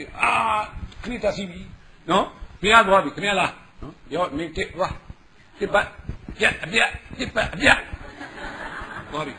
ဘုကောင်ပြောက်သွားပြီလားနောက်တော့လားနှစ်ပတ်ပြက်9ရောက်ပဲလို့လေဗျာလုံးဝမလွဲတော့ဘိုးတော်ဖြစ်ပြီပေါက်တဲ့ကောင်ကတော့လားလူမှာပဲလေအဲ့ဒါမပေါက်တဲ့ကောင်9ရောက်ကောင်ထားလိုက်ရောပေါက်တဲ့ကောင်တစ်ကောင်ကျွန်တော်စားမယ်ဒါပဲပြီးပြီပေါ့ဟာခဲ့ပါနော်အဲ့တော့ထားလို့လေဗျရင်းတတာအဲ့ဒါလေးကိုဘာနဲ့လွှမ်းနေမှစကားနဲ့လွှမ်းတာဟာမလုပ်နဲ့နော်ခင်ဗျစဉ်းစားဖို့ကောင်းတဲ့အုံတော်ကြီးရလေဘာမှမဟုတ်တဲ့စကလုံးတွေကြောင့်ခင်ဗျားတို့ခံနေရအဲ့ဒီစကလုံးတွေရဲ့ပါဝါအဲ့ဒီစကလုံးတွေရဲ့တကယ့်အနစ်ကိုခင်ဗျားသိပြီဆိုရင်ခင်ဗျားကိုယ်တိုင်ကအဲ့ဒီစကလုံးနဲ့သူ့ကိုပြန်ပြစ်ပေါက်လို့ရအဲ့တော့စကလုံးတွေပြစ်ပေါက်တဲ့ခံရတဲ့အပြင်းလုံးတွေဘဝတွေကြောင်းလို့ခင်ဗျားလေးရုံနဲ့တင်တဲ့အတူပြန်သားနေတယ်ဆိုရင်တော့တဲ့ဘူအောက်ခြေမှာရှိနေတဲ့ကျက်စင်နေနဲ့တွားပြီးတော့တွတ်ထိုးနေလို့မရဘူးခင်ဗျားလေးရုံနဲ့တင်တဲ့အတူပြန်သားမှာလေဒါဆိုရင်ခင်ဗျားအုံတော့ကိုလည်းခင်ဗျားမြင့်အောင်ထားအဲ့တော့အုံတော့ရဲ့အကောင်းဆုံးလေ့ကျင့်ခင်းကတော့ဒါအားလုံးပြောတဲ့အတိုင်းပါပဲရှေ့ကကျွန်တော်ဆရာကြီးလည်းပြောတဲ့အတိုင်းပါပဲစာဖတ်ဖို့ဗမာပြည်မှာလူအခွင့်အရေးဖြစ်ပြီးတော့လူအခွင့်အရေးအပိတ်ဆုံးကစာဖတ်နေတာအရင်စာဖတ်နေတာအဲ့ဒီနေ့ကိုတနားကြီးလောက်ခိုးဖတ်တာတော့ဘယ်မှမရှိဘူးပို့ဆိုတာရုပ်ပြတွေဟုတ်လားဒီ PPT တွေပေါ်လာတော့လူရဲ့စိတ်ခံစားမှုတွေကအဲ့ဒီမှာဖြောပြလို့ရတယ်ဆိုဟုတ်ပြီဒါလေးကျွန်တော်ပြောမယ် ခင်ဗျာအဲ့ဒီဇလန်းတွဲတွေရုပ်ရှင်တွေကိုနားတော့နော်အုံနောက်ရဲ့အာဟာရအဖြစ်ခင်ဗျာသုံးနိုင်မယ်ဆိုရင်ခင်ဗျာစာဖတ်ကြမလို့ရုပ်ရှင်ကိုစိတ်အညောင်းပြေကြည့်တဲ့ဘဝကနေစိတ်လေးကျင်ကန်းလုပ်တဲ့အရာတစ်ခုဖြစ်ခင်ဗျာပြောင်းနေရင်ခင်ဗျာပါဝါတဲ့ကျွန်တော်ဒီနေရာမှာလာပြောနေတာအဲ့ဒါလေးပြောနေအတူတူကြည့်တာဒါပေမဲ့ခင်ဗျာပုံပြပါဦး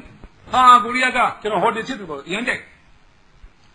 ဘာမှမဇလန်းတွေပဲအသာထားလိုက်သူကတခါကျရင်ကျွန်တော်ကအပိုင်းတိုင်းကျွန်တော်မိအောင်မကြည့်နိုင်တခါမှအကောင်မလေးကဇွန်းလေးတင်လိုက်နော်ဇွန်းဟိုသူကဟိုတယ်ဝင်တန်းပေါ့ဟိုတယ်မှာဧည့်သည်တွေပြောမှမလာသေးဘူးအဲ့တော့လာသေးတယ်သူကဇွန်းလေးကိုတင်တာဘယ်ဆိုသူတိုက်ပြီးဇွန်းလေးကကြာသွားကျတော့အဲ့ဇွန်းလေးကိုကောက်ပြီးတော့ပြန်နေမယ်လို့ကောနောက်ကဆရာရက်နော်အောက်ပြုတ်ကြတဲ့ဇွန်းဘယ်တော့မှပြန်ကောက်မတင်အောင်အဲ့ဒါဧည့်သည်ကပါဇက်နဲ့ဖြိမဲ့အရာဟာခင်ဗျာကြည့်လားအလုံးလွယ်ကူတဲ့စကားတွေဗျ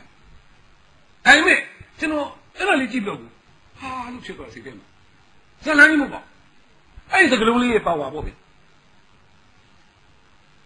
နော်အဲ့မှာဇုံးလေးပြုတ်ကြသွားလို့ရှိရင်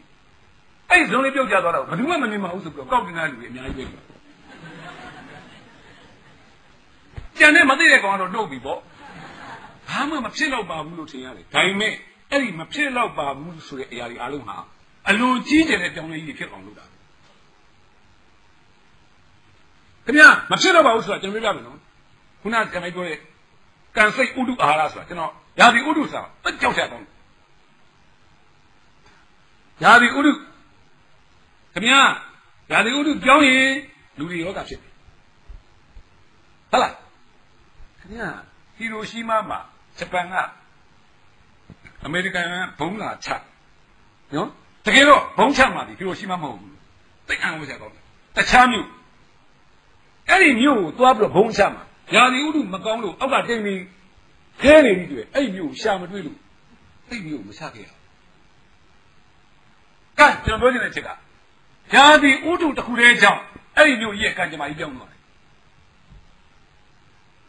တမန်ကြီးလည်းပြောင်းသွားတယ်အဆိုချင်တဲ့ချက်ကကျွန်တော်တို့တွေဟာကျွန်တော်တို့ဘာမဟုတ်ဘူးဆိုတဲ့အရာလေးတွေကိုကြည်ချင်းအဖြစ်အဲ့ဒါလေးကိုသတိထားလို့ရှိရင်အဲ့ဒီဘာမဟုတ်တဲ့အရာလေးတွေမှာကြီးမားတဲ့အပြောင်းလဲကြီးတွေရှိနေတယ်ဆိုတာကျွန်တော်သိထားလို့ဟုတ်ပြီခုနကကိုရီးယားကကျွန်တော်ပြန်ဆက်အောင်အဲ့ဒီမှာဇာလန်ကျွန်တော်ပြောအောင်မလို့ဇာလန်ခင်ဗျားတို့ကကျွန်တော်တို့တော့အလို့ရလိမ့်မယ်ကျွန်တော်မှန်မှန်မကြည့်နဲ့တခါကလေးလေးကသူ့အဖေလုပ်တယ်လို့ပျောက်သွားလို့အာငါလိုက်ရှာကြတယ်ဆိုရခင်းပေါ့ပြီးတော့မော်ဒယ်မန်နေဂျာနဲ့တွေ့တော့ရောတဲ့သမီးရဲ့ရောချောကလက်စားအောင်နဲ့ကလေးလေးကငယ်ငယ်လေးရှိတယ်ချောကလက်ကလူဝါစီတယ်ဟာကိုရီးယားနိုင်ငံကကလေးလေးတယောက်ရဲ့ကျမ်းမာရေးအသိနော်ကျွန်တော်ပြောကိုရီးယားနိုင်ငံကဘာမှမဟုတ်တဲ့ကလေးလေးတယောက်ရဲ့ကျမ်းမာရေးအသိကအဲ့လောက်ထိရှိတယ်ဗျာဘယ်လောက်ထွင်းလုပ်ထားလဲဘယ်လောက်လေ့ကျင့်ထားတယ်လဲဘယ်လောက်သူတို့လူကြီးတွေကကိုဆရာတွေရောဘယ်လောက်မှန်ကန်အောင်ပညာပေးထားတယ်ဆိုအဲ့စိတ်လေးကမှန်ကန်လေးတက်တယ်ကဲကျွန်တော်ကဇာလန်းကြီးလည်းပြောချင်ပါဒါပေမဲ့ပြောနေတာစကလုံးလေးတွေအဲ့စကလုံးလေးတွေမှာရှိတဲ့ပါဝါဟဲ့အဲ့စကလုံးကနေသိထက်တယ်အောင်ဒါတော့အဲ့စကလုံးကနေသိထက်တယ်လို့ရှိရင်ကဲဒီမှာခင်ဗျားတို့အလွန်ကြီးတဲ့ဖန်ရှင်လေးရှိဒီဘက်ကဆောင်းဦးအယတနာတဲ့ဆွန်ဟိဧနာမရှေ့တစ်မျိုးကိုရတစ်မျိုးနော်ဟာတော်ကူကောင်းကောင်းအမြင်ကတ်နော်ကြည့်လိုက်တယ်โอเคပဲဒါပေမဲ့ခင်ဗျားစဉ်းစားကြည့်နော်အဲ့ဇာကပြည့်ပြီးရင်ခင်ဗျားပြန်စဉ်းစားတော့တကယ်လူလောကထဲမှာခင်ဗျားဟာဆောင်းဦးလို့တရုပ်ဆောင်သလားသို့မဟုတ်ဆွန်ဟိလို့တရုပ်ဆောင်သလားဆိုတာပြန်စဉ်းစားဖို့လိုအပ်တယ်တကယ်များနေတာကဆောင်းဦးတွေမများဘူးဆောင်းဦးကိုကြိုက်တာကြိုက်တယ်ကိုကဆွန်ဟိနေရာမှာငိုးတော့ရောက်နေဟာအဲ့ဒါပဲအရန်အံ့ဩစရာကောင်းတယ်နော်ကျွန်တော်အိမ်မှာလေကျွန်တော်တခါအဲ့ဒါပဲသူတို့တိတ်ချိုက်တယ်ဗျာအစကောက်ရေးလေဗျာအလုတ်တောင်ပိတ်ပေးရတယ်အကြည့်ဟုတ်ပြီ ပြီးရင်သူကထားဖိုက်ကြပြန်ချက်ကြပြန်ဟာနင်တို့တွေကဆိုဟင်းတွေဖြစ်ကုန်မြန်ပြီကြည့်တာတော့ဆောင်းပဲကြည့်တာပဲလုံးတော့ကြတော့ဆိုဟင်းကြီးပဲလုံးတာပဲအဲ့တော့ကျွန်တော်တို့မှာဆန်ရိုက်ဆိုအဲ့ဒါမိဘဟာမိဘနဲ့တူတယ်ဆရိုက်သားသမီးဟာသားသမီးနဲ့တူတယ်ဆရိုက်ခုနကကျွန်တော်ပြောတယ်စိုက်ကားသမားနဲ့တူတယ်ဆရိုက်ဖြစ်အောင်ကျွန်တော်ကဒီရုပ်ရှင်ကြည့်တာလေရုပ်ရှင်ကလေအဲ့ဇဲနေတူအောင်ပြရမှာလေစိုက်ကားသမားဟာလေမြန်မောင်းတဲ့ကောင်ရဲ့စိတ်ဓာတ်ဝင်သွားရင်ပြီးရောတကယ်အပြင်မှာလို့ဖြစ်တယ်ဗျာကဲ तू ကမောင်းနေတာစိုက်ကသူ့ကိုသူလေမြန်မောင်းတဲ့ကောင်အောင်မေ့တယ်မျိုးအဲ့လိုလေတကယ်ကြီးအဲ့ဒါဇဲရိုက်ပြတဲ့ခေါ်တာပဲအဲ့ဇဲရိုက်မပြအောင်ကျွန်တော်တို့ကအနုပညာကိုခန်းစားအနုပညာကိုအချိန်ပေးပြီးတော့ကိုကျွန်တော်တို့အသက်နှုံးတွေကိုမသိမသာလေ့ကျင့်သွားတာတချို့ကရုပ်ရှင်ကြည့်ရတာအချိန်ကုန်တယ်ကွာလို့ထင်နေလို့အတိပ္ပယ်ရှိတော့ရုပ်ရှင်ကြည့်ပြီးတော့အတိပ္ပယ်ရှိတဲ့အတွေ့အကြုံရမယ်ဆိုရင်ခင်ဗျာစာဖတ်တာနဲ့ခင်ဗျာအုံတော့ရဲ့လေ့ကျင့်ခန်းဖြစ်အောင်ခင်ဗျာလုပ်ပြဖို့အေးတကူတော့ရှိတာပေါ့ရှိတဲ့ဥစ္စာပဲဒီကျွန်တော်တို့လည်းအားလုံးကောင်းပါသည်ခင်ဗျာလို့မပြောရဘူးအားလုံးကောင်းပါသည်ခင်ဗျာဘလို့အာမဘန်လို့မပြုရဘူးနော်ဟုတ်ပြီစကားပြောတဲ့အချိန်မှာလုပ်တယ်ဟာစကားပြောတဲ့အချိန်ကျွန်တော်နားထောင်တတ်ဘူးဒါပဲနားထောင်တတ်ဘူးဆိုအရေးကြီးတာခင်ဗျာကိုခင်ဗျာ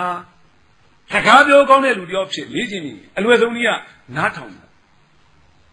တကယ်နားထောင်ကောင်းတဲ့လူဖြစ်ပြီဆိုရင်ခင်ဗျာစကားပြောကောင်းပြီပြီးဒါပေမဲ့ကျွန်တော်တို့တော်တော်များများကလေကိုပြောချင်တာကိုသူများသိအောင်လုပ်နေတဲ့အလုပ်ပဲလုပ်ဆရာမိုင်းလို့သိမှာသူကျွန်တော်ဒီမှာကျွန်တော်မျိုးသမီးကလည်းဒီစေးစားတော့ကျွန်တော်တွေ့တယ်ဗျကျွန်တော်ပထမပိုင်းကတော်တော်ဒုက္ခရောက်နောက်ဆိုတော့တရားလုပ်ပြီပေါ့နော်ဟာလာတော့ကျွန်တော်ကလည်းတရားလုပ်သမားကျွန်တော်ကနည်းနည်းပြောလိုက်ရင်ကိုကျွန်တော်ကတင်းဆိုတက်တယ်ခံရတယ်ကောနိုင်လို့ဆိုကိုကပြောပြီတချို့ကျတော့အရန်တော့သဘောပေါက်နော်ခင်ဗျားတို့ပြောနေဒုက္ခမှာအကောင်းဆုံးတော့တရားကိုခေါ်နေတာဘုရားပဲနော်မြတ်စွာဘုရားတောင်မှအားလုံးကိုအတူတူမဟောဘူးဒါဆိုရင်ခင်ဗျားတို့ကလူနာကိုဒီတရားတော်တစ်ခုလေးငါပြစ်ထည့်ရမယ်လို့မအောင်မနဲ့လေစိတ်မတူကြဘူးအဲသူတို့စိတ်ကိုအရင်သိအောင်လုပ်ချင်းဟာခင်ဗျားအတွက်ဘေးစကလုံးကိုပြောရမလဲဆိုတာအကောင်းဆုံးပေါ့အဲ့တော့စကလုံးဆိုတာဒီခုနကကျွန်တော်ပြောနေတာအဲ့ဒါနော်စကလုံးတွေကဘယ်မှာရှိလို့ဟာလူတွေဒီမှာရှိတာပဲလေ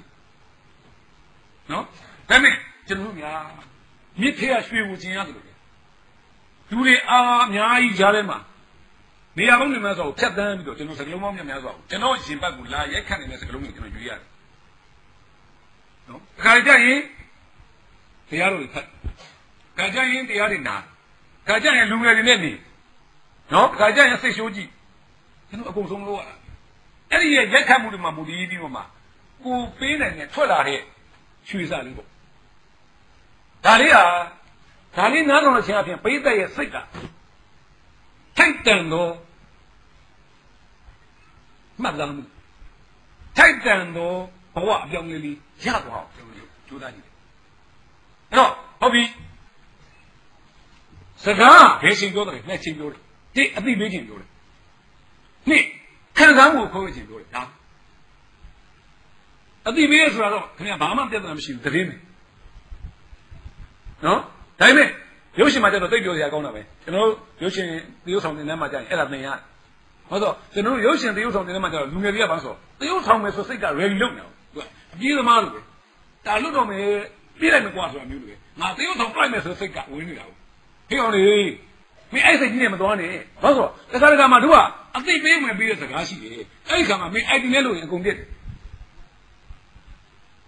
အဲ့ဒီမလို့မှနေကောင်းလားဆိုတာဒါပဲတော်တော်ဟာနေကောင်းလားသွားပြီအဲ့ကောင်းအဲ့ဒီဘယ်လိုမှမရလို့ဆိုရင်တဲ့ချက်ကနော်အသိပေးတဲ့အခါမှာဝမ်းသာခြင်းဝမ်းနေခြင်းမပါတရင်ကျင်ညာတဲ့လူဟာပြုံးမလို့တရင်ကျင်ညာတဲ့လူကပြုံးရင်ပြက်တာတွေအများကြီးပဲနော်စပိန်နိုင်ငံမှာပြုံးနေတယ်လူကဟုတ်လားဟာလူရာပေါင်းများစွာပြီးဆုံးသွားပါလေရှင်အလုံးဝမ်းနေကြကောင်းပါတယ်ရှင်သိပြီဗျာလားနော်ဘာမှမသိညာမှမသိစွတ်ပြုံးလို့မရဘူးကျွန်တော်နိုင်ငံမှာအဲ့ဒါရှိတယ်နော်ကျွန်တော်ဒီမှာအနုပညာကျောင်းတွေမှာကိုသင်တာခါခါဆွတ်ဆက်ပြီးတော့ကရင်ပြုံးกว่าဘာမှမသိပြုံးခိုင်းနေတာအဲ့တော့ နိုင်ငံတကာမြေလုံးနဲ့လမ်းကြီးရဲ့ခါကျနိုင်ငံတကာကြီးရဲ့လူကမေးပြီသူတို့ကဘာလို့ပြုံးတာလဲကတာဝေစင်တာကသူကပြုံးကညီအောင်ကပြုံးအောင်ကဟာဘာမှမသိ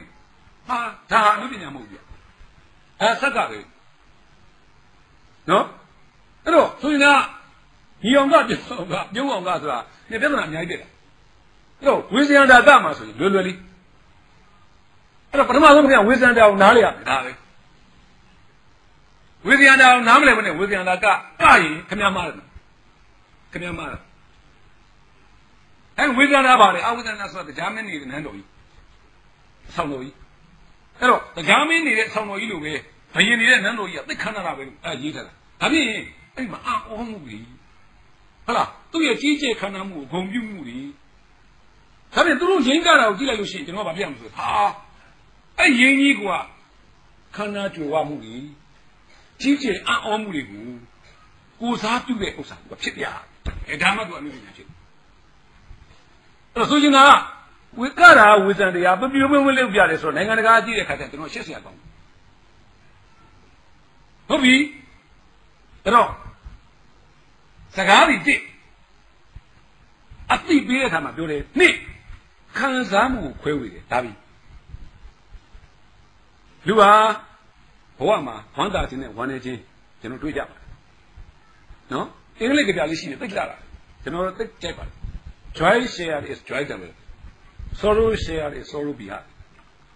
ဝမ်းသာခြင်းကိုတဝက်ခွဲဝေပြလိုက်ပါတဲ့အဲ့ဒီဝမ်းသာခြင်းဟာနှစ်ဆတူးလာဝမ်းနည်းကြည်ကွဲခြင်းကိုတဝက်ခွဲဝေပြလိုက်ပါတဲ့အဲ့ဒီဝမ်းနည်းကြည်ကွဲခြင်းဟာတဝက်သက်တာသွားတယ်ဆိုရင်အဲ့ဒါကျွန်တော်ဗမာလူမှတ်ကြပါလေပျော်တော်စတူးညှိုးမှုစဝက်ခွဲဝေပဲကျွန်တော်သတ်မှတ်ကြပါပျော်စရာရှိရင်ကျွန်တော်တို့ဟာဟုတ်တယ်ကျွန်တော်အခုရည်တယ်မလားတချို့ဆိုရင်လေရင်းနဲ့ဘေးကလူလန့်လိန်ဆွဲနေပါလေတချို့ကရင်းနဲ့ဘေးကလူလန့်ပြီးတော့ဘုံဆိုပုတ်ထဲတာပါအဲ့ဒါဘာလို့ဆိုအမှန်ကသာသူ့အကျင့်ရသူကခွဲဝေပြီးတာဒါရှေ့ရလောက်တာမဟုတ်ခင်ဗျားတို့မသိကျွန်တော်ရုပ်ရှင်တွေပါလေဘယ်တော့မှတယောက်တည်းမကြည့်ဘူးဘုံတလွဲမတွေ့ရဘူးမဟုတ်အနုပညာဆိုတာခံစားတာလေခင်ဗျမယုံရင်ဒီအလိုရပါရဲ့ဆိုတာကောက်ခင်ဗျတယောက်တည်းကြည့်ကြည့်ဟာပြီးရောအရသာတစ်ချမ်းပိတ်ဘာလိုမှန်းကိုမသိဘူးနော်အဲ့ဒါကိုလေတကယ်ကြီးမောင်းသိနေကူမသိဘူးဟာကြီးရတယ်နော်အဲ့ဒါပိုးကြီးရတယ်ဗျာနော်အိမ်မှာတခါကြလို့ရှိရင်ကျွန်တော်နည်းနည်းစိတ်ပိုက်ကြီးတဲ့ခါကျရင်ကျွန်တော်မြည်တွေကျွန်တော်သမီးတွေပါဆိုကတ်တွန်းကားကြီးခိုင်းတယ်အဲ့ကတ်တွန်းကားကျွန်တော်မကြီးရဘူးတိတ်လို့မကြီးရတော့ကျွန်တော်ရွေကြတော့ကျွန်တော်ရွေကတ်တွန်းကားကြီးရပြီးဆိုကျွန်တော်လည်းငါကြောင်နေဖြစ်သွားမယ်လေသူကနဲ့သူပေါ့ဟုတ်မလားအဲ့တော့ကျွန်တော်အဲ့ဒီကမကြီးရဘူးဒါပေမဲ့အဲ့ကျွန်တော်မြည်လို့တော့ကြီးကြီးနဲ့ဟာဘန်းဆိုပြက်လက်လဲသွားရောသူကြီးတာကိုကျွန်တော်ကြည့်တော့ကြီးရတယ်ခုစကားမကြီးရဆိုရင်ကတစ်ဖက်သားပျော်သွားရင်အဲ့ပျော်တာဟာကိုယ်ကပျော်ရတယ်တစ်ဖက်သားစိတ်ချမ်းသာသွားရင်အဲ့ကိုယ်ကစိတ်ချမ်းသာတယ်အဲ့တော့ဒီစကားကြီးအဲ့ဒီဝမ်းသာမှုကိုခွဲဝေပေးတဲ့ခါလေသူလည်းသုံးဝမ်းနည်းမှုကိုခွဲပေးတဲ့ခါလေသူလည်းသုံးဒါဖြစ်ရင်အဲ့ဒီစကားခုနပါဝါဒီအတန်ဟာတိတ်ရေးကြည့်တာကျွန်တော်တို့တရုတ်ဆောင်ပညာမှာအတန်အသက်ပဲဘာကြောင့်လဲအတန်ကြောင့်သူကအဓိပ္ပာယ်ပြောင်းသွားတယ်ကျွန်တော်ရေးစာရွက်လေးပေါ်မှာသဝေထိုးအရေးချရှေ့ထိုးအော်လို့ကျွန်တော်ရေးထားတယ်ခင်ဗျာအဲ့ဒါကိုဖတ်ကြည့်လိုက်တော့နော်ခင်ဗျာတရုတ်ဆောင်ရမယ်ဆိုရင်အဲ့ဒီအော်ကိုခင်ဗျာသွားပြီးပြဿနာတက်ပြီဒါဘာအော်လဲပြီးရနော်အော်ကမျိုးမရှိတယ်နိအမေဒါကျွန်တော်တကယ်ချင်းလေကျွန်တော်တူကြောက်တဲ့သားဩအေးကော်ဖီလေးတက်လိုက်ပါအမေကမုံဝဲခဏပူလဲ30တောင်မောထားလိုက်ပြီနော်ဩအေးအဲ့တော့ဩအေးဆိုဒီဩဒီအရင်မကြီးတဲ့နေရာမှာသုံးတယ်လို့ဖြစ်နော်အဲ့တော့အောင်းထဲမှာအသေးသွားမှလိုက်ရင်ဒုက္ခရောက်တယ်နော်ဩဒီအရင်မကြီးတဲ့နေရာမှာသုံးနေဆိုရင်ဩခက်တော့တာပဲဩဟိုမှာဒူးတွေနဲ့အဲ့ဒါ VIP အော်ဖြစ်နေပြီ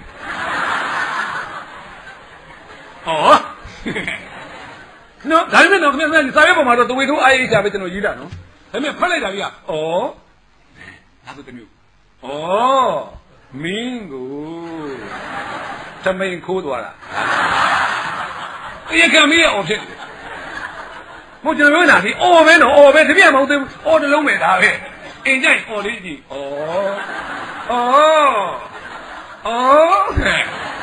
အများကြီးလေးပဲပြောင်းတာဗျာ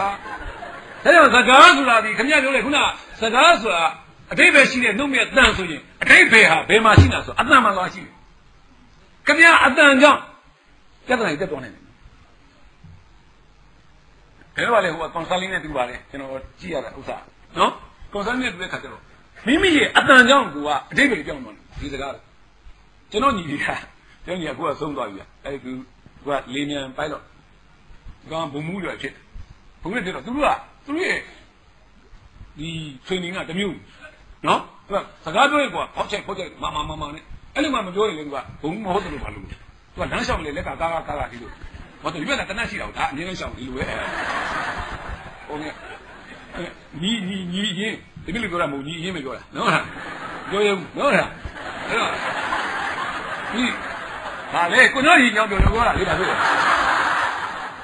မင်းတို့ပြဿနာတက်တာကိုကြီးတာပေါ့လေအဲ့တော့မလုပ်နဲ့နော်ဘိသက်ကကောင်းဟောပြောတဲ့လူကိုကြောက်ထဲတွန်းချနိုင်တယ်သိတယ်နော်အဲ့တော့အဲ့ဒီမှာဒီကောင်ကိုနော်ကိုဆန်ညနေဆုံးပြကိုလေးလားလေကိုဆန်ညနေဆုံးပြမင်းပြောတာငါ့ကိုချီးကျူးနေတာလားဟောက်နေတာလားကွာစကလုံးတွေကမင်းကျွန်တော်ချီးကျူးတာဒါပေမဲ့လေးတန်းလေကျွန်တော်ကိုဆန်ညနေဆုံးပြမင်းအဲ့ဒါပြဿနာသူကလေးချင်းကိုပါနေလို့လားဒါကနော်ဟာအဲ့တော့ဒီစစ်ဘုံနဲ့များအိမ်အောင်ပြုရင်လည်းသတိထားပြုကြပါပထမနားကိုလေးချင်းထားကြပါဒါပဲနော်နောက်တစ်ခုရှိသေးတယ်ကျောင်းဆရာမများနဲ့လည်းနည်းနည်းသတိထားရှောင်ကြပါကျောင်းဆရာမဆိုတာလေလောကကြီးကိုသူ့တပည့်ကြီးထင်နေတာဘာဖြစ်ဆုံးမတော့မလို့လာတော့တာဘယ်ကြပြောစရာကောင်းလို့ဆိုအဲ့ဒီကျောင်းဆရာမနဲ့စစ်ဘုံအိမ်အောင်ကြရင်သိပြောစရာကောင်းတယ်အဲ့ဒါဖိုင်နယ်ပွဲပဲဗျာတကယ်ကိုမန်ချက်နဲ့နော်အာဆင်နယ်လိုပဲဘုရားကလည်းဟဲ့သမင်းခုပကန်းဆိုင်လက်တော့ပွားယူခဲ့ဘုရားလည်းဆရာမလည်းဟဲ့မအောင်နဲ့ပတ်ဝန်းကျင်သာသိလားအဲ့ဒါပတ်ဝန်းကျင်နားမလည်ဘူးလားသိချတယ်ဒီမှာထိုင်စမ်းဘယ်တော့မလို့ဘယ်တော့အိမ်နာသွားရင်လက်ညှိုးထောင်အဲ့ကနားအေးရတာဖိုင်နယ်ပွဲအဲ့ဒါမှအေးရတာအဲ့တော့သူရှင်လာတော့ဟိုဘောကြာ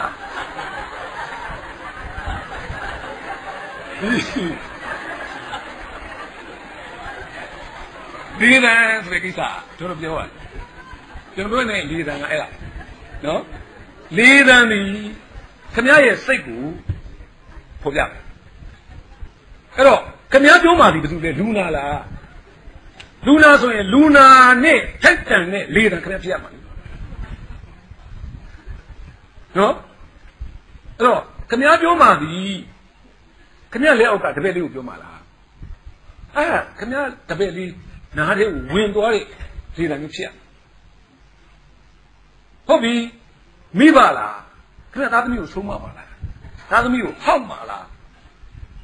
သားသမီးကိုဟောက်ခြင်းကြောင့်အကျိုးကျေးဇူးရှိသလားသားသမီးကိုဆုံးမခြင်းကြောင့်အကျိုးကျေးဇူးရှိသလားဒါတွေရွေးတတ်ဖို့ရှိတယ်ဒီခေတ်မှာတော့လူငယ်တွေကိုအပြစ်တော့မပြောနဲ့သူတို့မှတွေ့နေရတဲ့ထိတွေ့တွေကဒုက္ခဟောဆိုသူတို့ဟာစက်တလိုက်တွေရှိတယ်ကဘာမှာလူငယ်တွေကဘယ်လိုဖြစ်နေပြီဟာသူတို့ကြီးရလားကွာဂျိုသားတွေလိုပဲဟာဒီကဒူရင်လေးလိုဘာလို့ခေါင်းကနော်ဟာဘောင်းမီအကုန်ပြဲနေတာခါမိုင်းပုံးမိထားတဲ့ဤတဲ့ဘောင်းမီလိုဘာလို့သူကြည့်ရတာ international ပဲကျွန်တော်အရန်သဘောကျတယ်အကောင်းတယ်ဒါပေမဲ့အုံနောက်ကတော့မကြက်တတ်မှဟုတ်ပဲရှိအရန်အောင်ကြကောင်းတာဒီခေတ္တကြီးရဲ့အင်္ဂလိပ်ချင်းနေဆိုတဲ့အင်္ဂလိပ်စာ15မှတ်နဲ့ကြတယ်ကောအသေးရောပေါ့ဗျာဆိုတာအင်္ဂလိပ်တစ်ချင်းအင်္ဂလိပ်စာ15မှတ်နဲ့ကြတယ်ဘယ်လိုလုပ်တော့ဆိုရင်ကျွန်တော်တို့ကနိုင်ငံတကာယဉ်ကျေးမှုတွေကတော့တကားပိတ်ထားလို့မရနော်ယူမတောင်တန်းကြီးနဲ့ကလို့လည်းမရဘူးပေလေကြီးနဲ့ပိတ်ထားလို့လည်းမရအားလုံးကိုကြော်လွှမ်းနိုင်တဲ့ဝိပ္ပိနဲ့လာဘူးဒါဖြင့်ကျွန်တော်တို့ကဘာတစ်ခုကိုသာလဲကျွန်တော်တို့ကထင်းသိမ်းလို့ရမယ်ဆိုရင်ကျွန်တော်တို့ခင်ဗျားတို့အားလုံးရဲ့အသင်းနှလုံးတစ်ခုတည်းကိုထင်းသိမ်းလို့ရဒါဖြင့်အသင်းနှလုံးဟာဘာနဲ့ထင်းသိမ်းရမှာလဲအခုနံပါတ်1အလွယ်ဆုံးကတော့စကလုံးနေနဲ့အဲ့ဒီစကလုံးတွေကဘယ်ရရမှာလဲ ဘဝတွေကရမှာဟုတ်ပြီနားလေအောင်ပြောလို့လက်မခံတဲ့တာသမီမရှိပါဘူးအရေးကြီးတာကကိုကနားလေအောင်ပြောမပြောကိုအရင်ချင်းစားတတ်ဖို့ပါကိုကနားလေစီကနေစေတနာရှိတာနဲ့နားလေအောင်ပြောတာနဲ့ကိုမတူအောင်ဟုတ်တယ်ကိုယ်စိတ်ထဲမှာတော့နားလေတဲ့စေတနာရှိတယ်ဒါကြောင့်မသိဘူးကွာငါတွေးနေတာဒါပဲဟာအဲ့ဒါဆိုရင်တော့မှားပြီသူနားလေအောင်ပြောတတ်ဖို့လိုအပ်ပါတယ်အဲ့တော့ကျွန်တော်တို့ကလူကြီးနဲ့လူငယ်ပြဿနာကြားမှာကျွန်တော်မကြာခဏရောက်ပါကျွန်တော်ဇာတ်ကားတွေထဲမှာလည်းအဲ့ဒါကိုမကြာခဏထည့်ပြီးတော့ရေးပါနော်အဲ့တော့ကျွန်တော်တို့ရေးတဲ့စကားလုံးတိုင်းဟာအားလုံးကောင်းပါမယ်လို့တော့အာမဖန်မခံပါဘူးဒါပေမဲ့ကျွန်တော်တို့ကတန်ဖိုးရှိတဲ့မိမိဘဝမှာအလင်းအောင်ရမယ်စကားလုံးမျိုးလေအများကြီးကျွန်တော်ရေးပါဒီမှာကျွန်တော်သူရခဲ့တဲ့ဇာတ်ကားထဲမှာတခုကျွန်တော်ရေးပါအဲ့ဒါဘာလို့ဆိုမေတ္တာတရားနဲ့ပတ်သက်တယ်နော်မေတ္တာတရားပတ်သက်ဆိုတော့တခါတခါကြာရင်အဲ့မေတ္တာတရားပြဿနာကြကျိုးပြောင်းလို့ခက်ကျွန်တော်တို့ဘာပြောဆိုရင်လောကကြီးမှာဘာသာပြန်ရတဲ့အချိန်မှာမိမိနှလုံးသားကိုမိမိဘာသာပြန်ရတာအခက်ဆုံးပဲလို့ကျွန်တော်ပြောပါတယ်အရင်ခက်တယ်အဲ့ဒါဘယ်သူမှလည်းနားမလည်နဲ့အေးခင်ဗျာစကားတွေကိုဘာကြောင့်ပြောတာဆိုရင်အဲ့နှလုံးသားကိုဘာသာပြန်ကြည့်တခါလေတဲ့သွားတဲ့ခါကျရင်လေခင်ဗျားကိုလူတွေကအရင်ကြည့်ကြည့်မှာမတည့်တဲ့ခါကြလို့ရှိရင်တော့ခင်ဗျားနေနေအမှတ်ရုပ်အောင်ဟုတ်လားကလေးတွေကရှင်းတယ်နော်အာမလေးကျွန်တော်တို့ကလေးတွေမေးတာတွေမရှင်းနိုင်ဘူးအင်းကလေးတွေဆိုအင်္ဂလိပ်စာအပြင်ဟာ BA ဘ BA ဘ BY ဘိုင်း BY ဘိုင်း BA BY ဘဘိုင်းဟာဟဲ့ကဘေဘီကွာဆိုဘာဘေဘီလဲ BA ကဘပဲ BY ကဘိုင်းပဲ BA BY ဘဘိုင်းပဲမရဘူးသူကအဲ့လိုဆိုရင်ပြောပါလားလေဘယ်လိုအတန်ထွက်မလဲပြောတယ်ဘာလို့ဘေဖြစ်ဘာလို့ B ဖြစ်ရတာလဲသူမေးတာမသိနိုင်ဘူးနော်သူမေးတယ်နော်ပြောတရားကြီး PUD ပုတ်တယ် PUD ပုတ်ပဲဒါဟဲ့ PUD ဘက်ကွာမရဘူးလေဒါမဲ့နည်းနည်းလေးနားလည်သွားတဲ့ခါကြလို့လေအဲ့ဒါတွေကဘာမှဖြည့်ရှင်းကြမလို့ပဲနားလည်သွားဗမာစကားမှာအပေါင်းလို့ဆိုရှိတာပဲ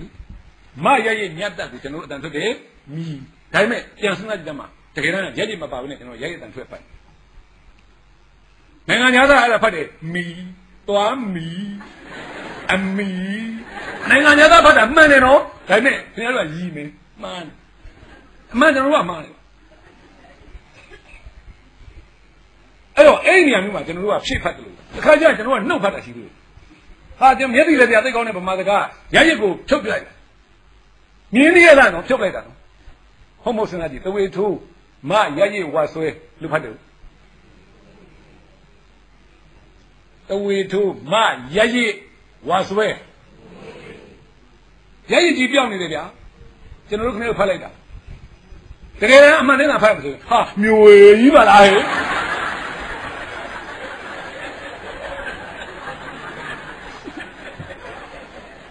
နေရမျိုးဝေကြီးပေါ့ကွယ်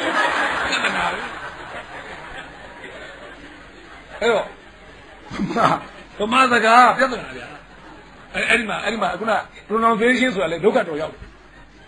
အဲ့တော့လေသူကရှိတယ်ဟိုအဖြစ်မရှိတဲ့နေကုန်းတွေကိုမေးတတ်တာကလေးလို့ခေါ်တယ်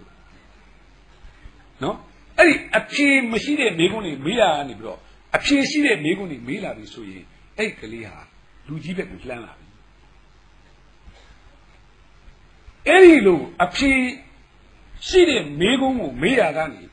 အဖြေအမျိုးမျိုးကိုကွဲပြားတဲ့မိကုံမျိုးမေးလာပြီဆိုရင်သူဟာပညာတတ်ချင်လာပြီအဲ့တော့ကျွန်တော်တို့ဟာဒီစိတ်ကူးဆိုတာခင်ဗျားတို့ရင်ဘတ်ထဲမှာရှိနေတဲ့ယတနာတွေနော်အဲ့ယတနာတွေကိုတူလောင်ပြီးတော့အချို့ကလည်းစိတ်ကူးတဲ့ဓာတ်တူလောင်တဲ့အစ်စ်မှလည်းမရပါနဲ့အဲ့စိတ်ကူးတွေကိုလက်တွေ့ဖြစ်အောင်ဟုတ်လားအိမ်မက်တွေအကောင့်ထဲဖြစ်အောင်သူလုပ်ကြအဲ့လိုလုပ်တဲ့အခါမှာခင်ဗျားတို့တကယ်တွန်းအားပေးနေဆုံးကဘာလဲဆိုရင်ခင်ဗျားရဲ့စိတ်ပဲဒါနဲ့ခင်ဗျားရဲ့စိတ်ကဘာအဲ့ဒီစိတ်ကြောင့်ကျွန်တော်စကားထဲမှာအဲ့ငါသူတစ်ပါးယောက်ျားမင်းမဆိုစကားထဲမှာကမလေးကလက်ဝေးဆိုကမလေးကဟေ့ရောင်းကအမေကဖဲရိုက်တယ်ဆိုတရားကြီးပဲ စံပြသက်ဆောင်နေကြီးပါပဲနော်နောက်အဖေကပြစ်တော့ထွက်သွားတယ်နောက်ကြတော့အဖေကထောင်ကြနေမှာမျိုးပေါ့နောက်ဆုံးကမာလေးကဒီလက်ရှင်ဝတ်နော်ဒီလက်ရှင်ဝတ်တော့ပရိသတ်ကစိတ်အညောင်းပြည့်ချင်လို့ဇာတ်ကောက်လာကြည့်ရှင်းပြောရနော်အဲ့မှာကျွန်တော်ကဟာတဘာဝကြအောင်ဆိုပြီးတော့ခုနတရားဓမ္မတွေလိုက်နော်ပရိသတ်နားမလည်နေတဲ့ပါဠိစကားလုံးတွေခံမြင်များနေပြောရင်အဲ့စကားလွန့်ပလိုက်ရမှာပရိသတ်လည်းကြည့်မှာမဟုတ်ပရိသတ်မကြည့်ရနိုင်ပဲနဲ့ကျွန်တော်အမှုပညာကိုသူတို့ဘာမှခံစားလို့မရတော့အဲ့တော့ပရိသတ်ကြိုက်တော့ဒီနည်းအားဖြင့် entertainment dialogue ဆိုတဲ့ဖြောပြမှုပါသောစကားလုံးများကိုကျွန်တော်ရှားပါအဲ့ဒီစကားတွေဟာရိုးပွင့်လင်းပြောရရင်လူလောကမှာတစ်ခါလို့မပြောပါဘူးဒီတဲ့ပပဆက်ပြောရင်လူမပြောတဲ့စကားတွေပါနော်ဥမာကျွန်တော်ငယ်တုန်းကကျွန်တော်သိကြတဲ့ဝင်းဦးကားတွေရှိဝင်းဦးဆိုရင်အဲ့လူမပြောတဲ့စကားတွေစကားပြောတာဒါပေမဲ့အဲ့စကားတွေထဲမှာဒီစကားတွေကနားထောင်ကြည့်စရာကောင်းတယ်နေ့ပညာတွေပါတယ်မလွယ်လွယ်ပြပြပါမယ်မဆောင်ရည်မဲ့ဆိုစကားတွေမှာမိမအေးအသိန်းကဟိုဟိုတယ်ပဲသွားပြီးတော့နိုက်ကလိုက်ပဲတက်ပြီးပြန်လာတယ်ဆက်နိုင်ကတော့ပြန်လာယောက်ျားအိမ်ကနေစောင့်ဝင်ဦးနိုင်လေးကြည့်လက်ပိုက်ခမလေးကငါကမတန်းပဲလှုပ်ပြီးတော့ပြန်လာတာအေးသိန်းကတော့အဲ့တော့ဟိုလူချမ်းပေါ့ဗျာပြန်လာခါတော့ဘုံမမေးဘယ်နိုင်ထိုးပြီလေခင်ဗျနိုင်ပဲအေးစီလို့ဆက်နိုင်ခွဲလေမောင်မင်းကလေးတယောက်ရဲ့အိမ်မြန်ချင်းဟာ12နာရီခွဲဆိုရင်အဲ့ဒီမင်းကလေးဟာအုတ်ထင်းသူကင်းမဲ့တဲ့မင်းကလေးတွေလည်းဖြစ်ရမယ်အဲ့လိုပဲရှိသေးတယ်ကွာမင်းမပြတ်မောင်ကလေခင်မှာအုတ်ထင်းသူလင်းနေပဲမောင်ရဲ့ပေါ်နေလားအေးဒါပေမဲ့လင်းကိုအင်းဆောင်ခွေးဖြစ်သဘောထားတာတော့ဘယ်ကောင်းမလဲကွာဒီနေ့ကအများကြီးတယ်မောင်ကလေအင်းဆောင်ခွေးမလုပ်ချင်ရင်ရှေ့ဆောင်နွားလာကြီးလှုပ်လိုက်တော့မောင်ရဲ့အဲ့တော့ဟိုကောင်တက်နေဟေးလင်းမယားဆိုတာဖျားသွားတူတူကြောင်းသွားတူတူပဲကောင်းတယ်ကွာပါတီသွားတူတူဆိုရင်တက်တက်မဲ့ရန်သူရှာတာဖြစ်သွားမယ်လောကမှာပြောပြရတဲ့ခါလေးဒါပေမဲ့ဟေးနားတော်လို့ကောင်းနေဟိုရှင်းစကားနဲ့ပြောရင်တော့ဇာတမလာရင်မှတ်သားစရာပါလို့ပဲသူ့ထဲမှာကျွန်တော်မှတ်သားစရာကြီးပါအဲ့တော့ကျွန်တော်တို့မှာပတ်စံပေးပြီးတော့လာကြည့်တဲ့ပရိသတ်တွေစကလုံးတွေရွေးချယ်ပြီးတော့ရေးရတဲ့အခါမှာတစ်ခါမှာလူမဆန်တဲ့စလုံးတွေကိုကျွန်တော်ရွေးမိပါတယ်။ဘာကြောင့်ရွေးတာလဲကြည့်တဲ့လူကထိုက်တန်တယ်လို့ထင်အောင်လို့ရွေးရတာ။တကယ်တော့ကြည့်တဲ့လူတရားရှိရင်တရားစလုံးကအဲ့ညမှာစိတ်ကူးနဲ့ဝင်စကားပြောနေကြတာ။သူတို့ပြောတဲ့စကလုံးလောက်ပဲပြောနိုင်တယ်ဆိုရင်အဲ့ဒီခံရွေးစရာကိုဘယ်တော့မှအချင်းမရှိပါဘူး။သူတို့ပြောတဲ့စကလုံးနဲ့ပို့ပြီးတော့လက်ခံနိုင်တော့ပို့ပြီးတော့ပြောင်မြောက်သောစကလုံးမျိုးပြောနိုင်တယ်ဆိုရင်အဲ့ဒီခံရွေးစရာကိုကြိုက်ပါတယ်။အဲ့တော့ကျွန်တော်တို့ကနံပါတ်1အဲ့ဒီအဆင့်လောက်မှမလုပ်နေရသေးတာတကယ်တော့ဒီနီးဟာအပြည့်မှတ်မှန်ပါဘူးဒါပေမဲ့ကျွန်တော်အဲ့နီးမှာပဲကျွန်တော်လုပ်နေရပါသေးတယ်ကျွန်တော်တို့အမှုပညာဟလားကိုတိဆောက်ရတဲ့အဆင့်အတန်းအရကျွန်တော်ရုပ်ရှင်အဆင့်အတန်းအရအဲ့လောက်ပဲရသေးတယ်အဲ့မှာဆိုတော့ဒီလားရှင်ဘွားကြီးဆရာကြီးပေါ့အဲ့သက်ဝေးဆိုတဲ့ကောင်မလေးကသုံးတရီဘဝနဲ့ဝစ်ပြီးတော့ဒီဆရာကြီးကမပြောလို့ဆိုတော့နော်သူ့တရားဟောတယ်ဒါပေမဲ့တရားစီပါဠိစကားမပါအဲ့မှာမြေသားအကြောင်းလေးကျွန်တော်ဖမ်းပြောတယ်ဘာပြောလဲဆိုတော့သူငါ့ကိုချစ်ပါမလားလို့တန်လျာဝင်နေတဲ့သူရဲ့စိတ်ထဲမှာတဲ့တန်လျာဝင်စရာအကောင်းတဲ့မြေသားပဲရှိတယ်အဲ့လိုလူမျိုးမှာတဲ့မိဘကဆုံးမတာကိုပဲရက်စက်လိုက်တာလို့ထင်နေပြီးတတ်တယ်တဲ့တကယ်တော့စဉ်းစားကြည့်တဲ့ကိုယ့်ကိုအသက်စွန့်ပြီးတော့မွေးပေးတဲ့မိဘမြတ်တာကိုမှတန်တရားဝင်နေရင်အဲ့လူဟာဘု து မြတ်တာကိုသွားယုံဦးမှလေကိုယ်အသက်ပေးတော့မွေးတဲ့မိဘရဲ့မြတ်တာကိုတောင်မှတန်တရားဝင်နေရင်အဲ့လူဘု து မြတ်တာကိုယုံမှလေမြတ်တာဆိုတာစစ်မှန်လေးမကုန်နိုင်လေးပဲမြတ်တာဟာပေးလိုက်လို့မြတ်တာတွေကုန်သွားပြီလို့လေဘယ်တော့မှမရှိဘူးငါတို့ပေးတာမြတ်တာတွေကုန်သွားပြီလို့မရှိဘူးတချို့မိဘတွေကြတော့တန်ရောစဉ်ကြီးပြီးတောကဖြစ်နေတာကိုမြတ်တာလို့ခေါ်လိုက်ကြတယ်ကျွန်တော်အဲ့တခါလေးထက်ပါ တကယ်ကတော့မေတ္တာနဲ့ဟိုတန်ရုံးစင်ကြီးပြီးတော့လေတောကတွေဖြစ်နေတယ်မတူဘူးအဲ့ဒါသိပြီးကြတဲ့ချက်ကျွန်တော်တို့ကတန်ရုံးစင်ကြီးပြီးတော့တောကတွေဖြစ်နေတာကိုမေတ္တာလို့ထင်းနေခြင်းอ่ะကွာကျွန်တော်တို့မှားနေတာကျွန်တော်မိဘနေရနေတာအဲ့ဒီမှားတဲ့အမှားကိုသတိထားအဲ့ဒါမျိုးပဲကျွန်တော်ဒီအခုဒီယုံတွေနဲ့တားမှလေဒီတိုင်းမရေးပါကိုယ်လည်းရေးရဆိုနေမှာလေဘာရေးတာလဲဆိုလွယ်လွယ်လေးပဲသာသမီလုပ်တဲ့လူကအိမ်ကနေသူမတက်တဲ့ကနေယူပြီးထွက်သွားတော့ငါသိပြီတဲ့သူ့ရာဇဝင်ကိုငါဝေးရေးလို့မရဘူးဆိုတာငါသိပြီဒါကိုရာဇဝင်ကိုပဲရေးကြတာသာသမီကိုခင်ဗျားဘယ်လောက်ချစ်ချစ်သူ့ရာဇဝင်ကိုပြပိုက်တဲ့ကိုခင်ဗျားဝင်ရေးလို့ရလိမ့်မယ်လို့မထင်နဲ့တော့အကြံမပေးလို့ရအဲ့တော့ကိုရာဇဝင်ကိုရေးတယ်ဆိုတဲ့စကားဟာကိုခက်ကြမ်းကြမ်းစကားကြီးလို့ထင်ရတယ်ဒါပေမဲ့တကယ်မှန်တာပဲကျွန်တော်အဲ့ဒါလေးကိုအဲ့မှာစပေါ်လိုက်လို့အခုလည်းကျွန်တော်အဲ့ဒါလေးကိုပြောတယ်ဟုတ်လားအဲ့တော့ဒီတချို့မိဘကြတော့တန်ရောစင်ကြည့်ပြီးတော့တောကဖြစ်နေတာမေတ္တာလို့ထင်ရတယ်မေတ္တာတွေအများကြီးပေးပြီးတော့မေတ္တာတွေအများကြီးပြန်လို့ထင်ရတယ်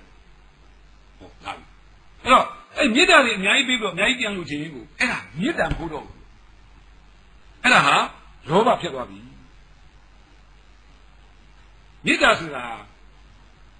ပေးပြီးတဲ့နောက်ဘယ်တော့မှလည်းပြန်ယူလို့မရဘူးတခုခုလိုချင်လို့တခုပေးတယ်ဆိုမှတော့အဲ့ဒါမေတ္တာမဟုတ်ဘူးလောဘအေးလောဘဝင်လာပြီဆိုရင်ကိုလိုချင်တဲ့အရာတွေကဘလောက်ပဲတန်ဖိုးနဲ့နေတန်ဖိုးကြီးအဲ့ဒီအရာရောက်လို့အတွက်ကိုယ့်ဘက်ကအလွန်တန်ဖိုးကြီးမားတဲ့ကိုယ့်ချင်းတရားကိုပေးလိုက်ရတယ်ကိုလိုချင်တာအတွက်တန်ဖိုးမရှိတဲ့အရာတွေအတွက်ကိုယ့်ဘက်ကအလွန်တန်ဖိုးကြီးမားတဲ့ကိုယ့်ချင်းတရားကိုပေးလိုက်ရတယ်အဲ့တော့မေတ္တာဟာတဲ့လူရဲ့တန်ဖိုးကိုမြင့်တဲ့ကလောဘဟာလူရဲ့တန်ဖိုးအလွန်နှိမ့်ချတယ်အဲ့တော့ပထမဆုံးကြိုးစားမှာကတော့လာပြီးသူကသူတော်ကောင်းဆိုတော့မိမိကိုယ်ထဲမှာစစ်မှန်တဲ့မေတ္တာတွေသိဝင်လာအောင်အထုပ်ဖို့မိမိစိတ်ထဲမှာစစ်မှန်တဲ့မေတ္တာတရားတွေမကိန်းအောင်နိုင်ဘူးဆိုရင်ဘယ်သူစီကိုမှအဲ့မေတ္တာတွေမပို့နိုင်ဘူးမလွတ်နိုင်ဘူးအဲ့တော့အဲ့ဒီမှာကောမလေးကသဘောကျတယ်ဒါပေမဲ့ကျွန်တော်ကအဲ့ဆရာကြီးနေရာမှာမနေဘူးကျွန်တော်တကယ်နေတာအဲ့မတ်တုံလူဆက်ကောမလေးကနေပြောတယ်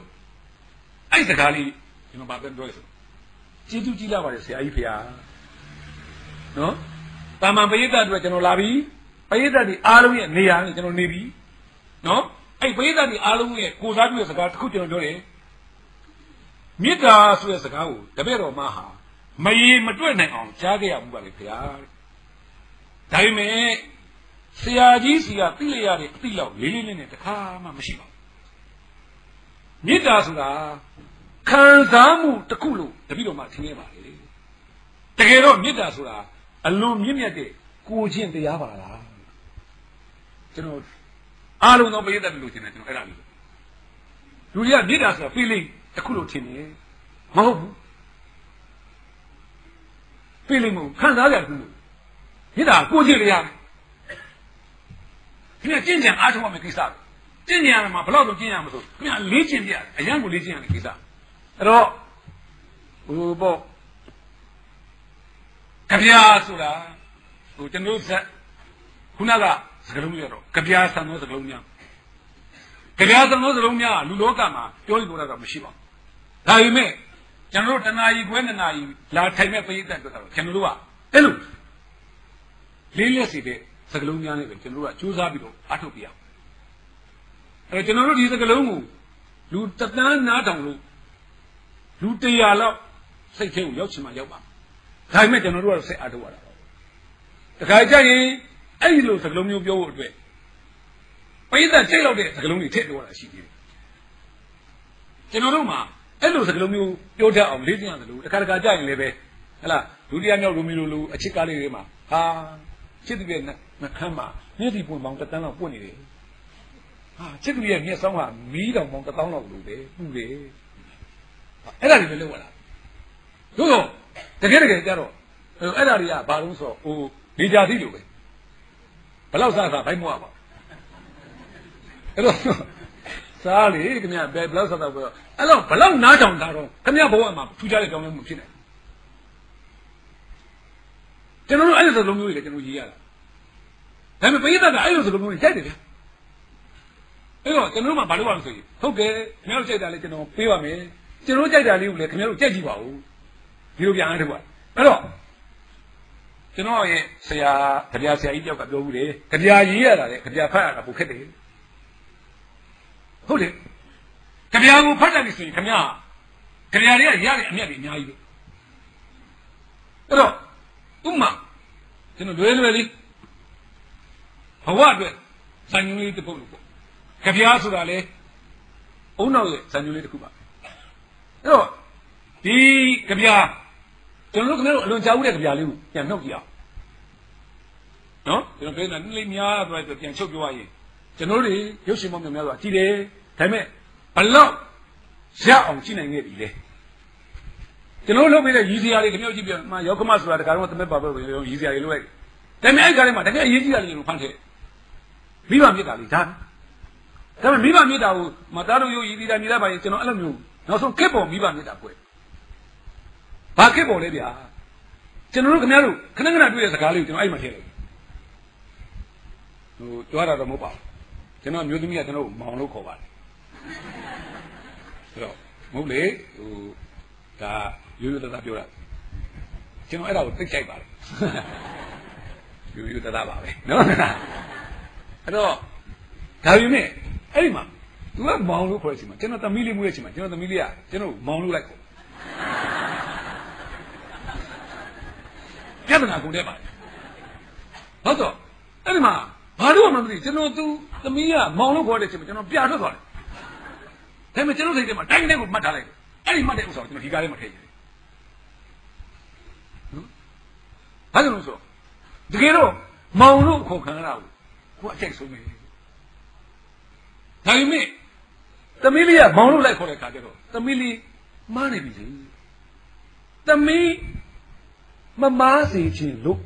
သမီးမှန်စေခြင်းလို့ကိုအလွန်ကြိုက်တယ်ကိုအလွန်ตายရတဲ့ဥစ္စာကြီးကိုလွတ်ပလိုက်တာအဲ့ဒီကစပြီးတော့အမေမင်းကလည်းငါ့ကိုအဖေကြီးလို့ခေါ်တယ်ငါလည်းမင်းကိုအမေကြီးလို့ပဲခေါ်တော့တယ်တကယ်တော့ကြည်နူးစရာမကောင်းဘူးဟာဒါမိဘမြတ်တာပွဲပဲဒီတဲ့လှတဲ့မိဘမြတ်တာပွဲမရှိကျွန်တော်ဆိုရင်ကတော့ဘုဘောကျွန်တော်တို့ဟာစကလုံးပေါင်းမြောက်များစွာရှိပါတယ်နော်အဲ့စကလုံးပေါင်းမြောက်များစွာဟာအသင်းလုံးပေါင်းမြောက်များစွာကိုစားပြုပါတယ်အဲ့အသင်းလုံးပေါင်းမြောက်များစွာဟာအုံနောက်ဘယ်နှခုကိုပြောင်းလဲစေမလဲနေနေတဲ့ကျွန်တော်တို့ရဲ့အုံနောက်တွေကိုဘယ်လောက်နှိမ့်ပေးနိုင်မလဲကြာနေတဲ့ကျွန်တော်တို့ရဲ့စိတ်ဓာတ်တွေကိုဘယ်လောက်တက်ကြွအောင်လုပ်ပေးနိုင်မလဲဒါဟာ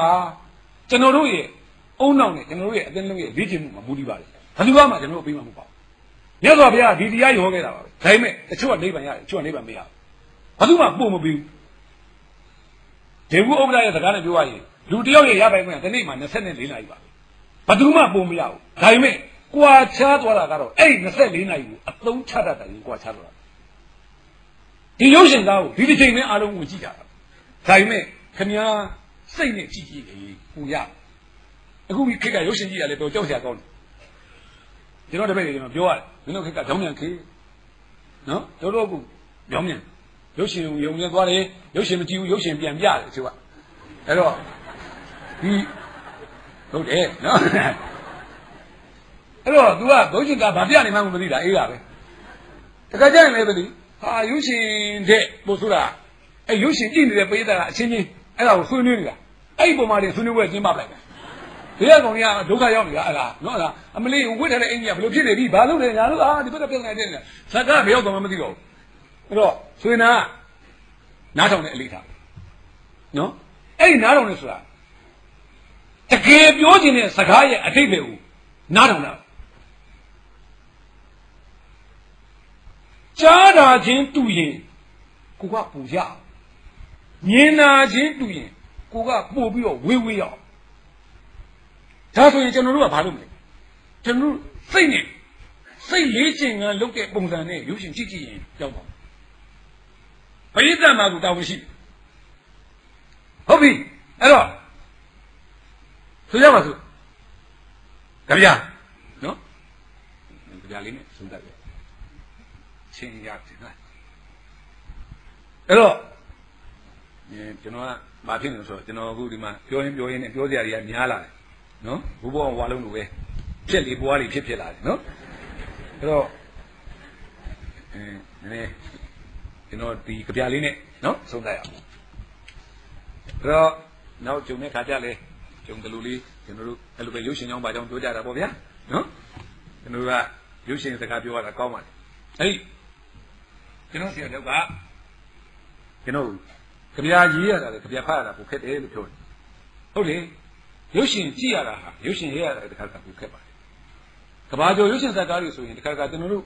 အချင်းချင်းခါခါကြည့်မှသူတို့ပြတာလေကျွန်တော်မြင်အဲ့တော့ဥမာကျွန်တော်ဟန်တရားတရားကြားတဲ့ကြပြလေးရှိတယ်မှ၄ဆောင်တဲဆိုကြပြလေးတော်မြင်မှကြောက်လေမိုးရီတက်ရီတဖွေးဖွေးကွင်းကျဲအဝေးဝေး၄ဆောင်တဲကလေးခြေတန်းရှိမိုးကိုအောက်မှဒီကြာနီတပွင့်ဖြူတပွင့်တင်းနဲ့ပနံကျင့်ဟုတ်ပြီအဲ့ဒီကြပြလေးကကာကြီးခဝေဒံကလေးအုံနောက်နဲ့တွေးမယ်ဆိုရင်ကာကြီးခဝေးလေးတွေအများကြီးရမှာဖြစ်တယ်လို့တကယ်ပညာရှင်တယောက်ရဲ့အုံနောက်နဲ့တွေးမယ်ဆိုရင်ခင်ဗျာဘဝအတွက်သိအရေးကြီးတာတွေခင်ဗျာရသွားမယ်ဒါရုပ်ရှင်ကြည့်ပြီးပဲလို့ဒီကြပြကိုကျွန်တော်ခန်းစားပြလိုက်မယ်ဒီမှာဟိုနောက်ကျရင်တော့ကျွန်တော်တို့နောက်ချိန်ဒီပါရတဲ့ခါကျကျွန်တော်စကားလေးကကျွန်တော်ကြိုက်တဲ့ dialogue တွေပဲကျွန်တော်ဖြတ်ပြတ်ပြီးစုထားလိုက်အဲ့မှာကျမစကားတွေပဲနဲ့ပြတ်လို့ပြောရတာကိုကောင်းတယ်သူကတော့တယောက်တည်းဆိုတော့မြတ်တို့ကနော်ဇာညွှန်းရေးဆရာဆိုတော့မင်းသားနဲ့တော့ဘယ်သူမလဲနော်အားပေးတာချင်းရတော့နော်အဲ့တော့ဒါနဲ့အဲ့မင်းသားပြောတာကိုကျွန်တော်သင်လို့လိုက်တာလို့သိထားဖို့နော်လားနော်အဲ့တော့တွေးလဲကျွန်တော်ပဲပေါ့လွင်မှုလဲကိုပဲပေါ့ရန်အောင်လဲကိုပဲပေါ့နော်လားအားလုံးပဲနော်အဲ့တော့ဒီပြလေးဒေဆောင်တေးစဉ်းစားအောင်များကျွန်တော်အုံနောက်နဲ့အလုပ်လုပ်ကြည့်အောင်အုံနောက်နဲ့အလုပ်လုပ်တယ်ဆိုတာကျွန်တော်တို့စိတ်ထဲကိုအာဟာရတွေယူကြည့်အောင်လေဆောင်တေးဟာဟုတ်ပြီလေဟာအရင်ကျင်ပြတ်တာကျွတ်လေခွေးလန့်ကျဲဒီကနေဟိုမိုးကိုစဝဲထီအောင်ကိုကျင်ပြတ်လေနော်လေခွေးကြီးအကျယ်ကြီးတွေပဲဟာတေးလေးပဲနော်လေခွေးနဲ့တဲလေးနဲ့ရှင်းလိုက်လို့ရှိရင်ဗျာဟာတကယ်ဟိုလာမင်းကြီးနဲ့ပိုးဆုံးပြီးတော့ပေါ်တာဟာတက်ပေါ်လာပဲနော်ပင်လေပြင်းအကျုံးလေးလို့နော်လေအလွန်ခြေပြတ်နေတဲအလွန်သိငယ်တယ်အလေးကောင်းမှပါထဲတောင်ဆိုစဟာလာပြီအလွန်ကြီးကျယ်တဲ့လေကွက်ကြီးကိုအလွန်သိငယ်တဲ့တဲလေးကစောင့်ရှောက်ထားတယ်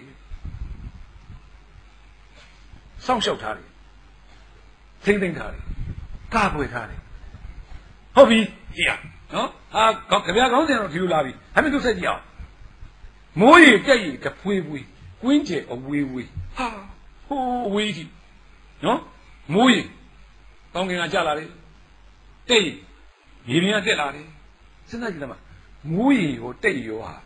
လူသားဖန်ဆင်းတာလားတဘာဝအတိုင်းဖြစ်တာလားဟုတ်ပြီနော်နည်းစဉ်းစားတော့နော်ဒါပြီနော်ဟာလားမိုးရီတဲ့နော်ခုနကကွင်းမြင်ကြီးကအဝေးကြီးထိဗျာဟိုမိုးကိုစဝဲထိကွင်းမြင်ကြီးနော်ကွင်းကျဲအဝေးဆိုတော့အဲ့မှာမိုးရီလဲဝင်လိုက်ပေါ့အဲ့ဒီကွင်းမြင်ကြီးကဘာဖြစ်သွားလဲရေပြင်ကြီးဖြစ်သွားတယ်ဟုတ်ပြီနော်အဲ့တော့ခေခုနကရှိတဲ့မြေကြီးကဟောတဘာဝပန်ကနကလူသားတိုင်းတဘာဝနော်တဘာဝဖြစ်တဲ့မြေကြီးကိုနားတော့တဘာဝဖြစ်တဲ့ရေတွေကသွန်းလိုက်တဘာဝချင်းအနိုင်ယူလိနော်တချို့ကပေါင်းမင်းမွားကြလာပြီးတော့လွှမ်းပစ်တယ်တချို့ကရေပြင်မွားတက်လာပြီးတော့လွှမ်းပစ်တယ်ဟုတ်လား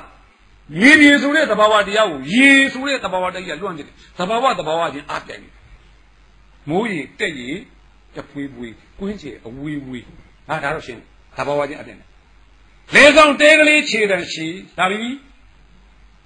မိုးကိုအောက်မှာဒီဟောဒီမိုးကိုစဝဲအောက်မှာတီတက်နဲ့ရက်တည်နေနေတာလေဆောင်တဲလေးရှိတယ်ခုနကဟိုမိုးကိုစဝဲတီအောင်ရောက်တဲ့လေကွင်းကြီးကိုလွှမ်းပစ်နိုင်ပါတယ်ဆိုတဲ့ရေဟာလေဆောင်တဲကိုလွှမ်းနိုင်မလားဘာဖြစ်လို့လဲ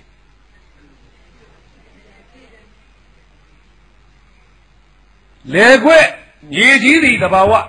ရေသည်တဘာဝလေဆောင်တဲသည်လူသားဖန်ဆင်းတာဆိုတဲ့အချက်တည်းနဲ့သူခံသွားတယ်ခြေတန်းရှိအောင်လူသားကလှုပ်ထားတာဗျအုံနောက်နေဟိုမမင်း မမြင်အောင်ဆုံးနေဆိုလဲခွက်ကြီးတစ်ခုလုံးကိုဖုံးနိုင်မှလည်းဆိုရေဟာအလွန်သေးတဲ့လဲဆောင်တဲလေးကိုဒူးထောက်ခံပြီးရှုံးပေးရခင်ဗျာတဘာဝတရားဘလောက်ပဲအင်အားကြီးမှလူသားရဲ့အောက်မှာရှိရ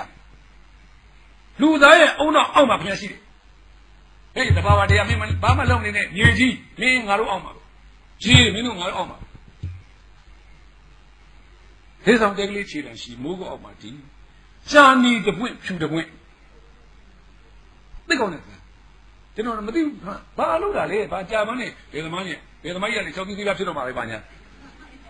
ဘယ်မှာအယောင်နော်အယောင်နဲ့အယောင်ထဲမှာအဓိပ္ပာယ်ရှိတာဟုတ်လားအနီရဲရင်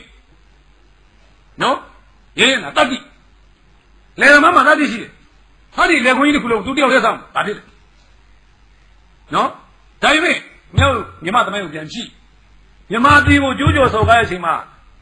တမ်းပြည်ပါလေဒီရင်ချင်းပစ္စည်းပါလေဆော်ကားတော့ကလေကျွန်တော်ကငြိမ်းခံနေတာနော်ကျွန်တော်လေခွက်လေထိကိုစဆော်တာလေသမားပြန်စဆော်ဒီမြေကြီးကိုဆရာဆန်းဘယ်လိုဆရာဆန်းအလုံးသိရဲ့ဒီမြေကြီးကိုထိပါဆော်ကလာပြီဆိုရင်ဟေးအသက်ကိုသွေးကိုပူတော်ကိုငါတို့ဝင်မလေးဘူးနော်ငါတို့ကသွေးနဲ့ရဲနေတဲ့လေသမားကွာဒါပေမဲ့ဖြူတော့ဝင်သိလာတာပဲအဲ့ဒီတတိယငါတို့မယူရဲမဟုတ်ဘူးဟဲ့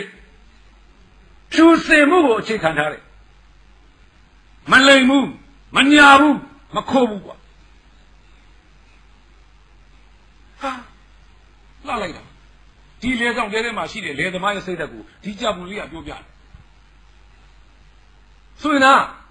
ဒီကြပြလေးကကျွန်တော်အချိန်မောင်းများဆိုတွေ့ခဲ့ပြီပဲနော်ဟိုကလေးတွေရွတ်တာလည်းကြားဦးတာပဲဒါပေမဲ့ကျွန်တော်တို့သူ့ထဲမှာကျွန်တော်အသင်းလုံးကိုထည့်ပြီးတော့ကျွန်တော်ခံစားကြည့်တယ်ကျွန်တော်တို့ဘဝအတွက်လောကမှာငါတို့ကတတ္တိရှိဖို့လိုအပ်တယ်ဒါပေမဲ့အဲ့ဒီတတ္တိဟာကျူစင်မှုကိုအခြေခံရမယ်ဆိုလို့သိပါတယ်အဲ့တော့ဒီကြပြဟာနော်မြင်နေတာတဲ့ပိုးမြင်အောင်ပြတဲ့အရာခမည်းကြားနေတာနဲ့ပိုကြားအောင်လုပ်ပေးတဲ့အရာအဲ့တော့စကလုံးတိုင်းမှာအဲ့လိုမြင်နေတာတဲ့ပိုမြင်ကြားနေတာတဲ့ပိုကြားစီတဲ့အဓိပ္ပာယ်များစွာရှိပါတယ်အဲ့ဒီအဓိပ္ပာယ်များစွာကိုဖော်ထုတ်ရှာဖွေနိုင်ခြင်းကပဲရင်ခမည်းရဲ့အောင်မြင်မှုဖြစ်ပါတယ်ခမည်းရဲ့ဂုဏ်သိက္ခာဖြစ်ပါတယ်ခမည်းရဲ့တိုးတက်မြင့်မြတ်မှုဖြစ်ပါတယ်အဲ့တော့ရုပ်ရှင်ဆိုတကားဆိုတာဟားစရာမှတ်မှလေဒါပေမဲ့ခမည်းရင်းနဲ့လူဘဝမှာခမည်းမှတ်သားစရာတွေမှတ်သွားပါရုပ်ရှင်သာကာရကကြည်ရင်နဲ့ဘဝရဲ့အလေးဘဝရဲ့ဂုဏ်သိက္ခာနော်ဘဝရဲ့တိုးတက်အောင်မြင်မှုတွေတွေ့အောင်ရှာနိုင်ရင်အများကြီးမြတ်ရပါဘူးအဲ့တော့အကျိုးအပြင်ပြောရရင်တော့စံညွှန်းရေးသမားတယောက်ရဲ့အခန်းကဏ္ဍဆိုတာကျွန်တော်ကအခုလိုစုကြည်လိုက်ကိုတချို့နေရာမှာပြောမှဒါစံညွှန်းဆိုတာဒါလားဟုတ်လားအဲ့လိုလေအဲ့တော့ကျွန်တော်ရောက်များစွာသောစံညွှန်းတွေရေးခဲ့မှုပါလေနော်ဒါပေမဲ့အဲ့မြောက်များစွာသောစံညွှန်းတွေအားလုံးဟာမှတ်သားစရာတွေအောင်မြင်မှုတွေအကုန်ပေးလာဆိုတော့ဟုတ်ပါဘူးကျွန်တော်လည်းလွဲမှားပြီးတော့ညံ့ဖျင်းသွားတာရှိကောင်းရှိပါလိမ့်ဒါပေမဲ့ကျွန်တော်တို့ဖြစ်စေချင်တာကကျွန်တော်တို့ချစ်တဲ့ပရိသတ်ကြီးကကျွန်တော်တို့ကိုဆုံးမစေချင်တာအဲ့လိုဆုံးမခြင်းနဲ့အတူကျွန်တော်တို့ကလည်းကျွန်တော်တို့ချစ်တဲ့ပရိသတ်ကြီးကိုကျွန်တော်တို့လောကတွေကရွှေလိုကျင်းပြီးတော့ရလာတဲ့အမှုပညာပစ္စည်းတွေကျွန်တော်တို့ပြီးတယ်ဒါပေမဲ့ခုနကတခါကြရင်ကျွန်တော်တို့ပြီးတာနဲ့ပရိသတ်ယူတာနဲ့လွဲတာတွေလည်းရှိကောင်းရှိပါလေတခါကြရင်လည်းပဲကျွန်တော်တို့ဘလောက်ပြပရိသတ်ကမမြင်နိုင်ရလေရှိကောင်းရှိပါတယ်အဲ့တော့ပရိသတ်ကြီးဟာတို့ရှင်ကြည့်တယ်ဆိုရင်ဗီဒီယိုကြည့်တယ်ဆိုရင်စိတ်အညောင်းကြီး